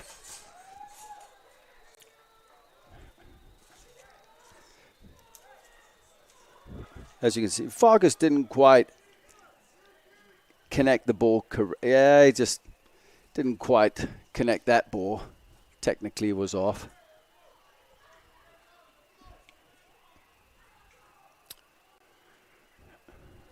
Penner is going to take the corner on the far side.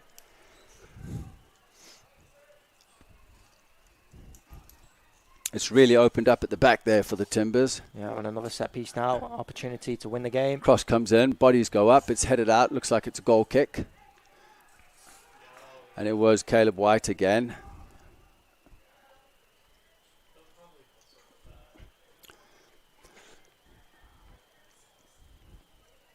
Park City coming back from 3-1 down in normal time to bring it back to 3-3. Recover into their starting positions. Wilson with the goal kick. Andreo is still hobbling around. Wants to see out the game with coming up to 6 minutes left in the match. With the Timbers having two fantastic opportunities in the first half. They could have gone 4-2 up. 5-3, sorry. I'm losing count. Am I getting fatigued and tired?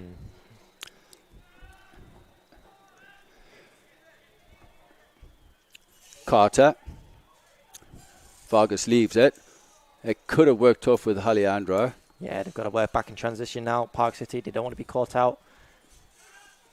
Does very well on his near side. Good challenge there from White. Afonso. Just holding on to the ball. Afonso closing down again on Penner. Do it. There's 4 players. Look at. He should have gone for a quick free kick there. Was it's on. Still on. Look, there's 4 players of the Portland Timbers inside the other half. They're still taking time. It's unbelievable. And now they're going to put the ball forward into an area where Timbers are just going to get a free header. Andrea going with the challenge. He's a player that Park City could probably work off because he's their holding midfield and he's really, really struggling in the center of the park there.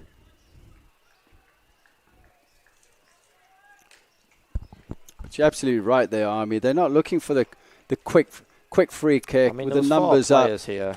There's 4 players close to the free kick. One pass takes those 4 players out of the game. And 4 players is a crazy amount of numbers when you want to go and attack.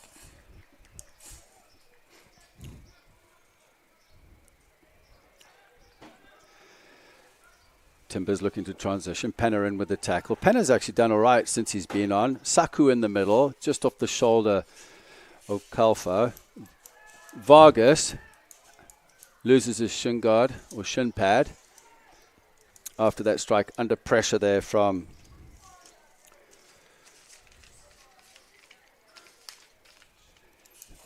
Slingsby, the substitute that came on. Wilson delivers. Again, poor delivery. Penner going for the big one. Oh, my. And I tell you what, why not? Yeah, tell you what, that was very, very close. And if that goes in, the goalkeeper, don't think he would get spoken to again from his teammates. So here's my thing there. Wilson delivers. As the ball's in the air, he has time to reposition himself. He waits for the touch, or do you think... Yeah, I mean, Penner's done it a couple of times 100%. Already. I wasn't looking at the goalkeeper and his reaction after he's kicked the ball, but yeah, he did seem to be backtracking. So you're right, there's the ball that he's played and then the ball that's coming his way. There's a lot of time while the ball is in the air for him to recover. So, yeah, absolutely. Carter, long ball forward. Kalfo up with Vargas. Yeah, time to bring that down. Unao. The referee now gets a touch of the game. Coming up to 3 minutes left in the match, plus whatever allocated time the referee wants to add on. If it stays at 3-3, we're going to go to a penalty shootout to determine the winner of the Western Conference for a place in the national semi-final, the USL 2. Penner, nice bit of skill, just lobbing it over Andrea's head. Alfonso. Ball's got to be played on the ground. Takes too much time when the ball is played in the air. Great pressure there. Great challenge. Saku. Onto his left foot. He's got to find a pot. He needs support. Looking for a corner. Doesn't happen. Do you think he spent too much time on the ball? 100%. Yeah, and now he's given away a foul and an opportunity where a counter-attack could have been very, very dangerous. It's not about how many step-overs you can do and how many scissors. It's about doing the simple stuff, isn't it? Exactly. And at this stage, when legs are tired, you know, Portland defenders are fatigued, you just keep the ball, keep it moving, be patient, and then you can be clinical. Once the Timbers are out of possession, they're frustrated. And yeah, you said it. Just keep it simple. Well, the Timbers did think they were home and dry, leading 3-1. Up until the 88th minute when Caleb White equalised. Bring them back into the game. Penner with a lot of space there to head the ball forward, going in with the challenge. Swalita, again driving the ball forward. With a minute and a half to go, keep the ball. Maybe let's just take the game to a penalty shootout as we see the crowd coming in now. Yeah, I was just looking at that, you know, especially in a penalty shootout situation. We had 4 or 5 people here at the start of the game. Now you've got a few hundred to play in front of, so that can add to the pressure as well. You've got the Menace players and the Kalamazoo watching on. That can also play some tricks on the mind, so there's a lot going on right now.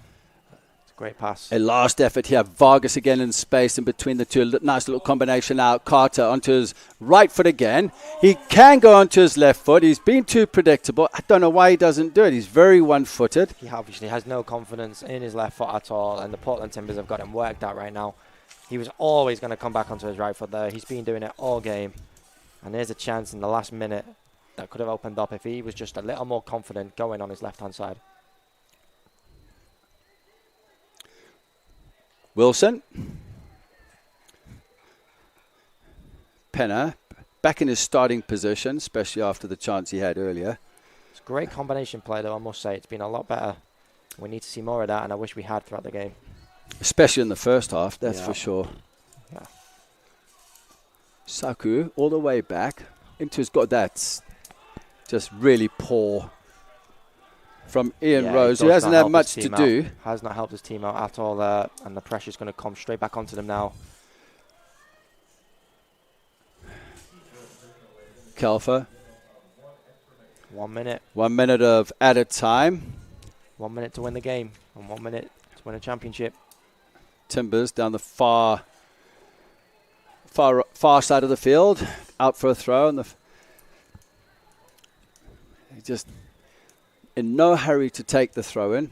You know, heading into Sunday, the amount of minutes and emotion that is going into this game is going to play a toll on the minds and bodies of the players who will advance into Sunday's game. It's not ideal. Alfonso just down into Santos. Santos cleared.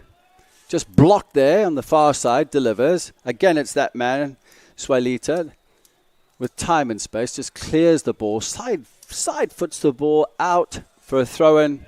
Far side. Quick throw.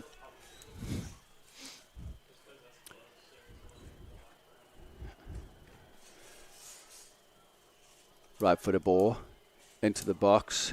It's a great interception. Saku. Very important.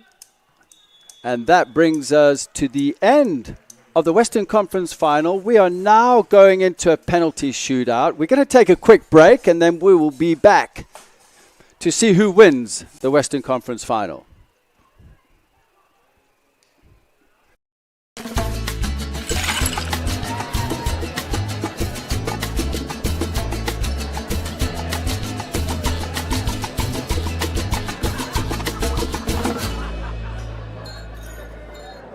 Not all used vehicles are created equal. DeArmond certified used vehicles have a big advantage. All makes and models 2011 or newer with under 75,000 miles receive a 175-point inspection, Carfax report, 2 oil changes, collision deductible coverage, and wheel, dent, and windshield repair. Also, all DeArmond certified come with 2 warranties. A 1-year 12,000-mile bumper-to-bumper and a 2-year 100,000-mile powertrain.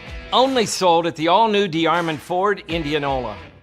There's a new spin on casual dining near Drake University. Lucky Horse Beer and Burgers. Craveable faves, flatbreads, delicious burgers, frozen cocktails, and a crazy cool vibe. Get to Lucky Horse Beer and Burgers today. And welcome back to Valley Stadium for the Western Conference Final, which is now going into a penalty shootout after Caleb White brought Park City back into the match after being 3-1 down. It's all to play for now, Army. Penalty shootout. It can be anyone's game right now. Yeah, it's just, I want to say luck, but maybe not. You know, some luck can play a part, but it's all about the quality now. There's going to be some tired legs, fatigue legs, and you just got to concentrate on putting the ball on the target. And at that point, you got to stick to your guns. Stick to what you believe in, have confidence in yourself, and that's all you can do at this stage. Just make sure you make that connection with the ball, your technique is correct. It's the last thing you need, like we saw in the England-Italy final, Marcus Rashford. Did you have to bring that up? I had to, it's just on my mind 24/7, I just can't sleep. It was hard for me that day. Yeah, so it's a poor technique for the penalty, that's just hit the post. So these are the things you've got to concentrate on, making the connection with the ball, hitting the target. And from that point, it's all about luck.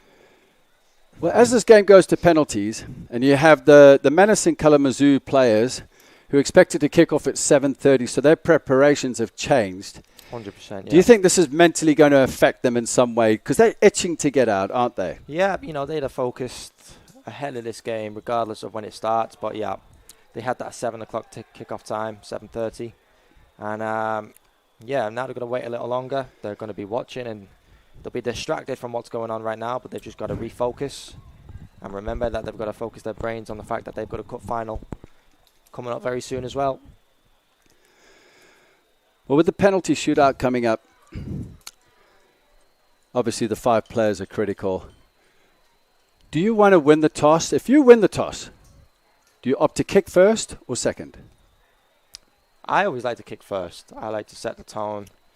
And then, yeah, you're leaving the pressure on the other team to match what you were doing. So, yeah, for sure, I'd love to take a penalty first. And, of course, I know it's irrelevant in these sort of situations with no fans at either side of the goal. But I always want to kick, obviously, in front of my home supporters. But, yeah, I'd love to be kicking first. And it puts the pressure on whoever is next. But as you get further into the shootout, of course, it bounces back and forward. So does it really matter at some points? Maybe not, but I would like to kick first if it was up to me. Well, Park City all ready to go. They've got their players set up. A lot of nerves, obviously, with the penalty takers.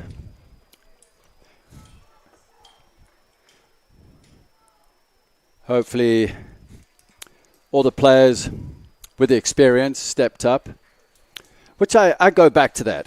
You know, I don't care what level you play at. You can be 17, 18, 19 years old. I don't think it really matters. If you're playing at a high level, yeah, 100%. 100%. You know, I was hearing a lot of things going on about, you know, Bukayo Saka for England especially. Should he have been taking a penalty? It's irrelevant. You know, he's a professional footballer. Just like these players here, they're more than capable of playing at this level. So, yeah, if they're practicing and training, and the best 5 are taking penalties, that's all you can do as a coach. Vargas is going to step up for Park City to take the penalty. He's out of your picture at the moment. Wilson in his all-purple uniform. He's got to be boiling in that, to be honest with you. Vargas will take the first penalty to gain the advantage.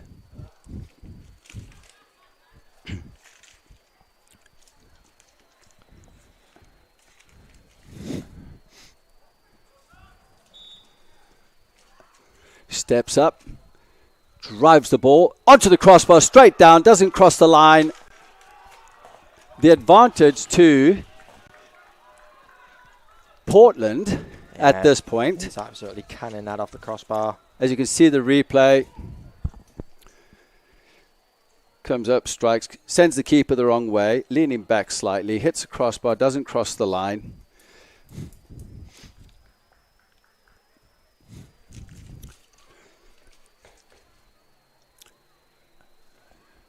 I believe this is Santos. Straight onto the ball. Steps up. Opens up. Across the keeper. Across his body.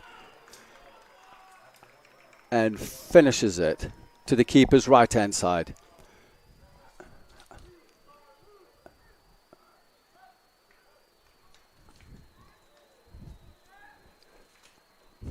Pressure is definitely on. These players will be nervous. It's natural. You know, I'd be very worried. You'd be a special guy if you weren't feeling any emotion right now. So just got to keep your head in the game, focus on where you're going to strike the ball, and stick to it. That's the most important. Alejandro for Park City to bring them back into the game. Second penalty for Park City. Slow run up, steps up, drives the ball, and that's the way it should be done. Straight into the back of the net. 1-1. Still the advantage on Portland's side. As you see, comes up straight, direct, and just drives it into the back of the net.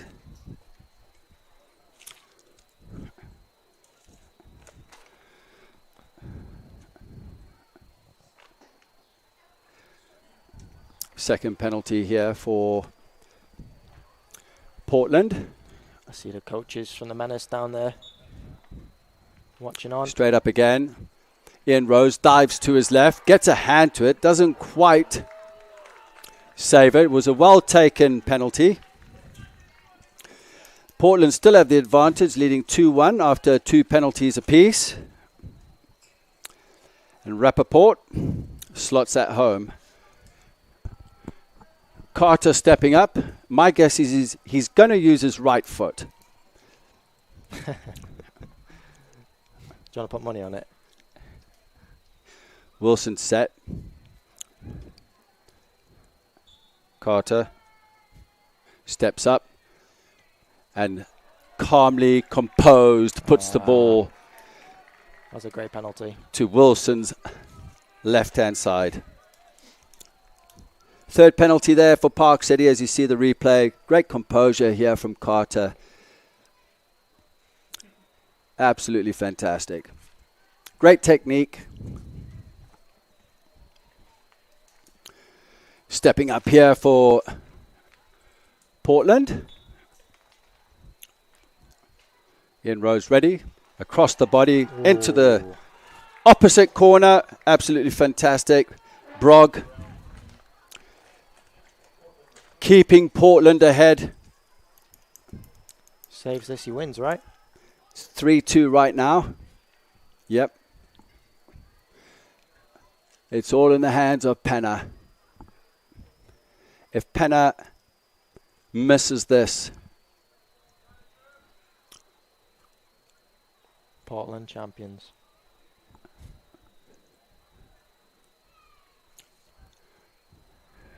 Penna steps back, straight onto the ball. Little shuffle, Neymar style. Comes up, delivers. And the keeper saved it. And that is game over. No, great save. No, it's on this one. I was getting excited there. But Penna should have done better with that. It was way too casual. This to win the game, as you see the little stutter. Didn't quite strike the ball there. Looking at the replay here. Yeah, that was a dreadful penalty. Wilson saves. This could be the winning goal here for Portland. Are you sure? Andrea, if he scores, absolutely positive. Andrea, a couple of steps, delivers, back home, and that is the end of the match here. Portland Timbers under 23s are the Western Conference champions. USL 2 putting them into the finals of the national tournament, which will be played here in Des Moines on Sunday evening. All of that hard effort there, Army. Park City coming back into the game, really working hard. Yeah, you know, they got unlucky at the end, Park City. You know, they now bring the game to Portland. To Portland Timbers under 23s late on in the game. Created opportunities for themselves, just couldn't quite get over the line. And unfortunately for them, that's their summer finished with. Deservedly winners, Army, at the end of the day? Yeah, Yes and no. They've missed several chances to put the game to bed. Portland Timbers, I do think they haven't been good enough. Neither team has, but the better team probably has come out on top today. And Portland Timbers can look ahead to Sunday now and recover. And they will face, obviously, the winners of Kalamazoo and the Des Moines Menace. Well, there you have it. The Western Conference Championship has been decided with Portland Timbers under 23s winning it. We'll take a quick break and we'll be back shortly.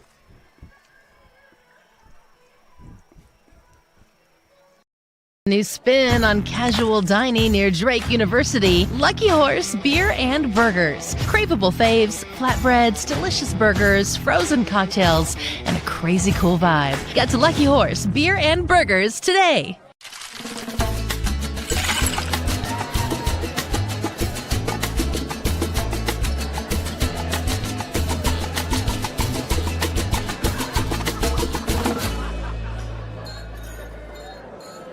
Here's to everyone who believes in competition and good sportsmanship, who knows it's not about the trophies or the medals, but rather the lessons learned.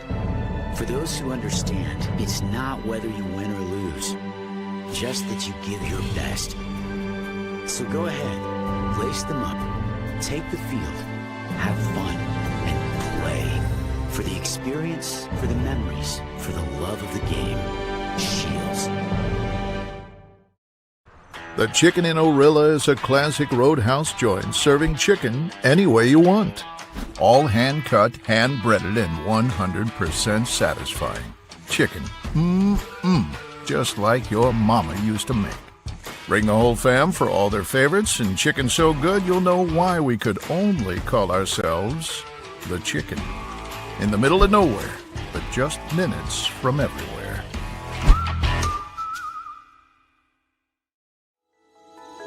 Central Bank opened its doors in 1877 and has been proud to call Iowa home ever since.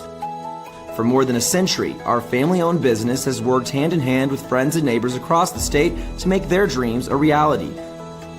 Come visit us at our new location on Hickman and Waukee and see how Central Bank can make it happen for you.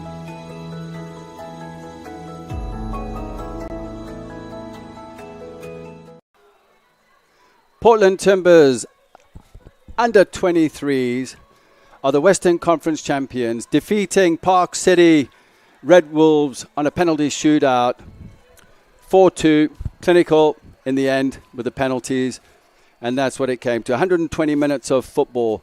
As you can see, the Portland players on the field and the trophy on the far side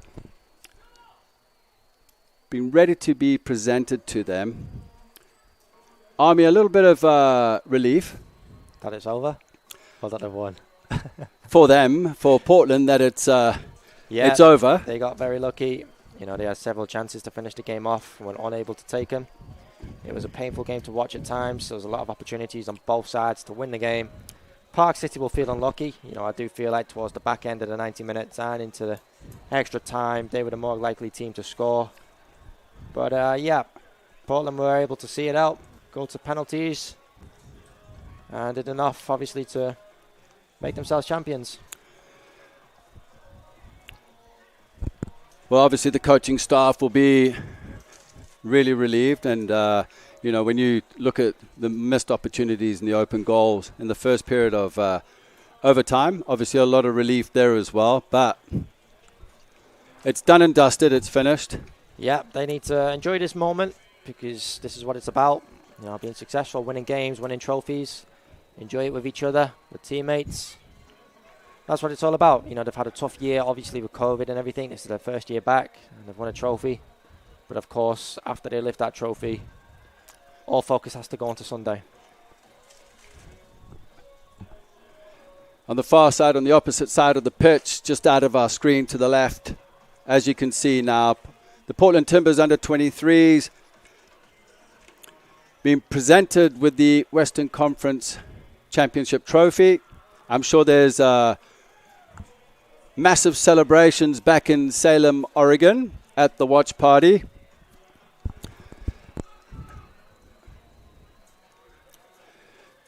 As they look to raise the trophy, and as you can see just out of your picture below, as the stands are filling up for the Central Conference Championship final between the Des Moines Menace and Kalamazoo. We're expecting a capacity crowd here. The fans are streaming in. As you can see, Portland Timbers are ready to raise the trophy. And there you have it. Yeah, they have to take this moment in, enjoy it. They've won a trophy at the end of the day. They are the Western Conference champions. And after this day is done, after the celebrations, all focus has to go on to Sunday, as they're in a national semi-final against either, of course, the winner of the next game tonight, Des Moines Menace, or Kalamazoo. Well, on that note, we're going to take a quick break. We'll be back for the Central Conference final between Des Moines Menace and Kalamazoo. Again, we're expecting an exciting football match, but we're looking forward to it. Take a quick break. We need to get something to eat. We need liquids. It's 100 degrees in the shade, and we'll be back shortly.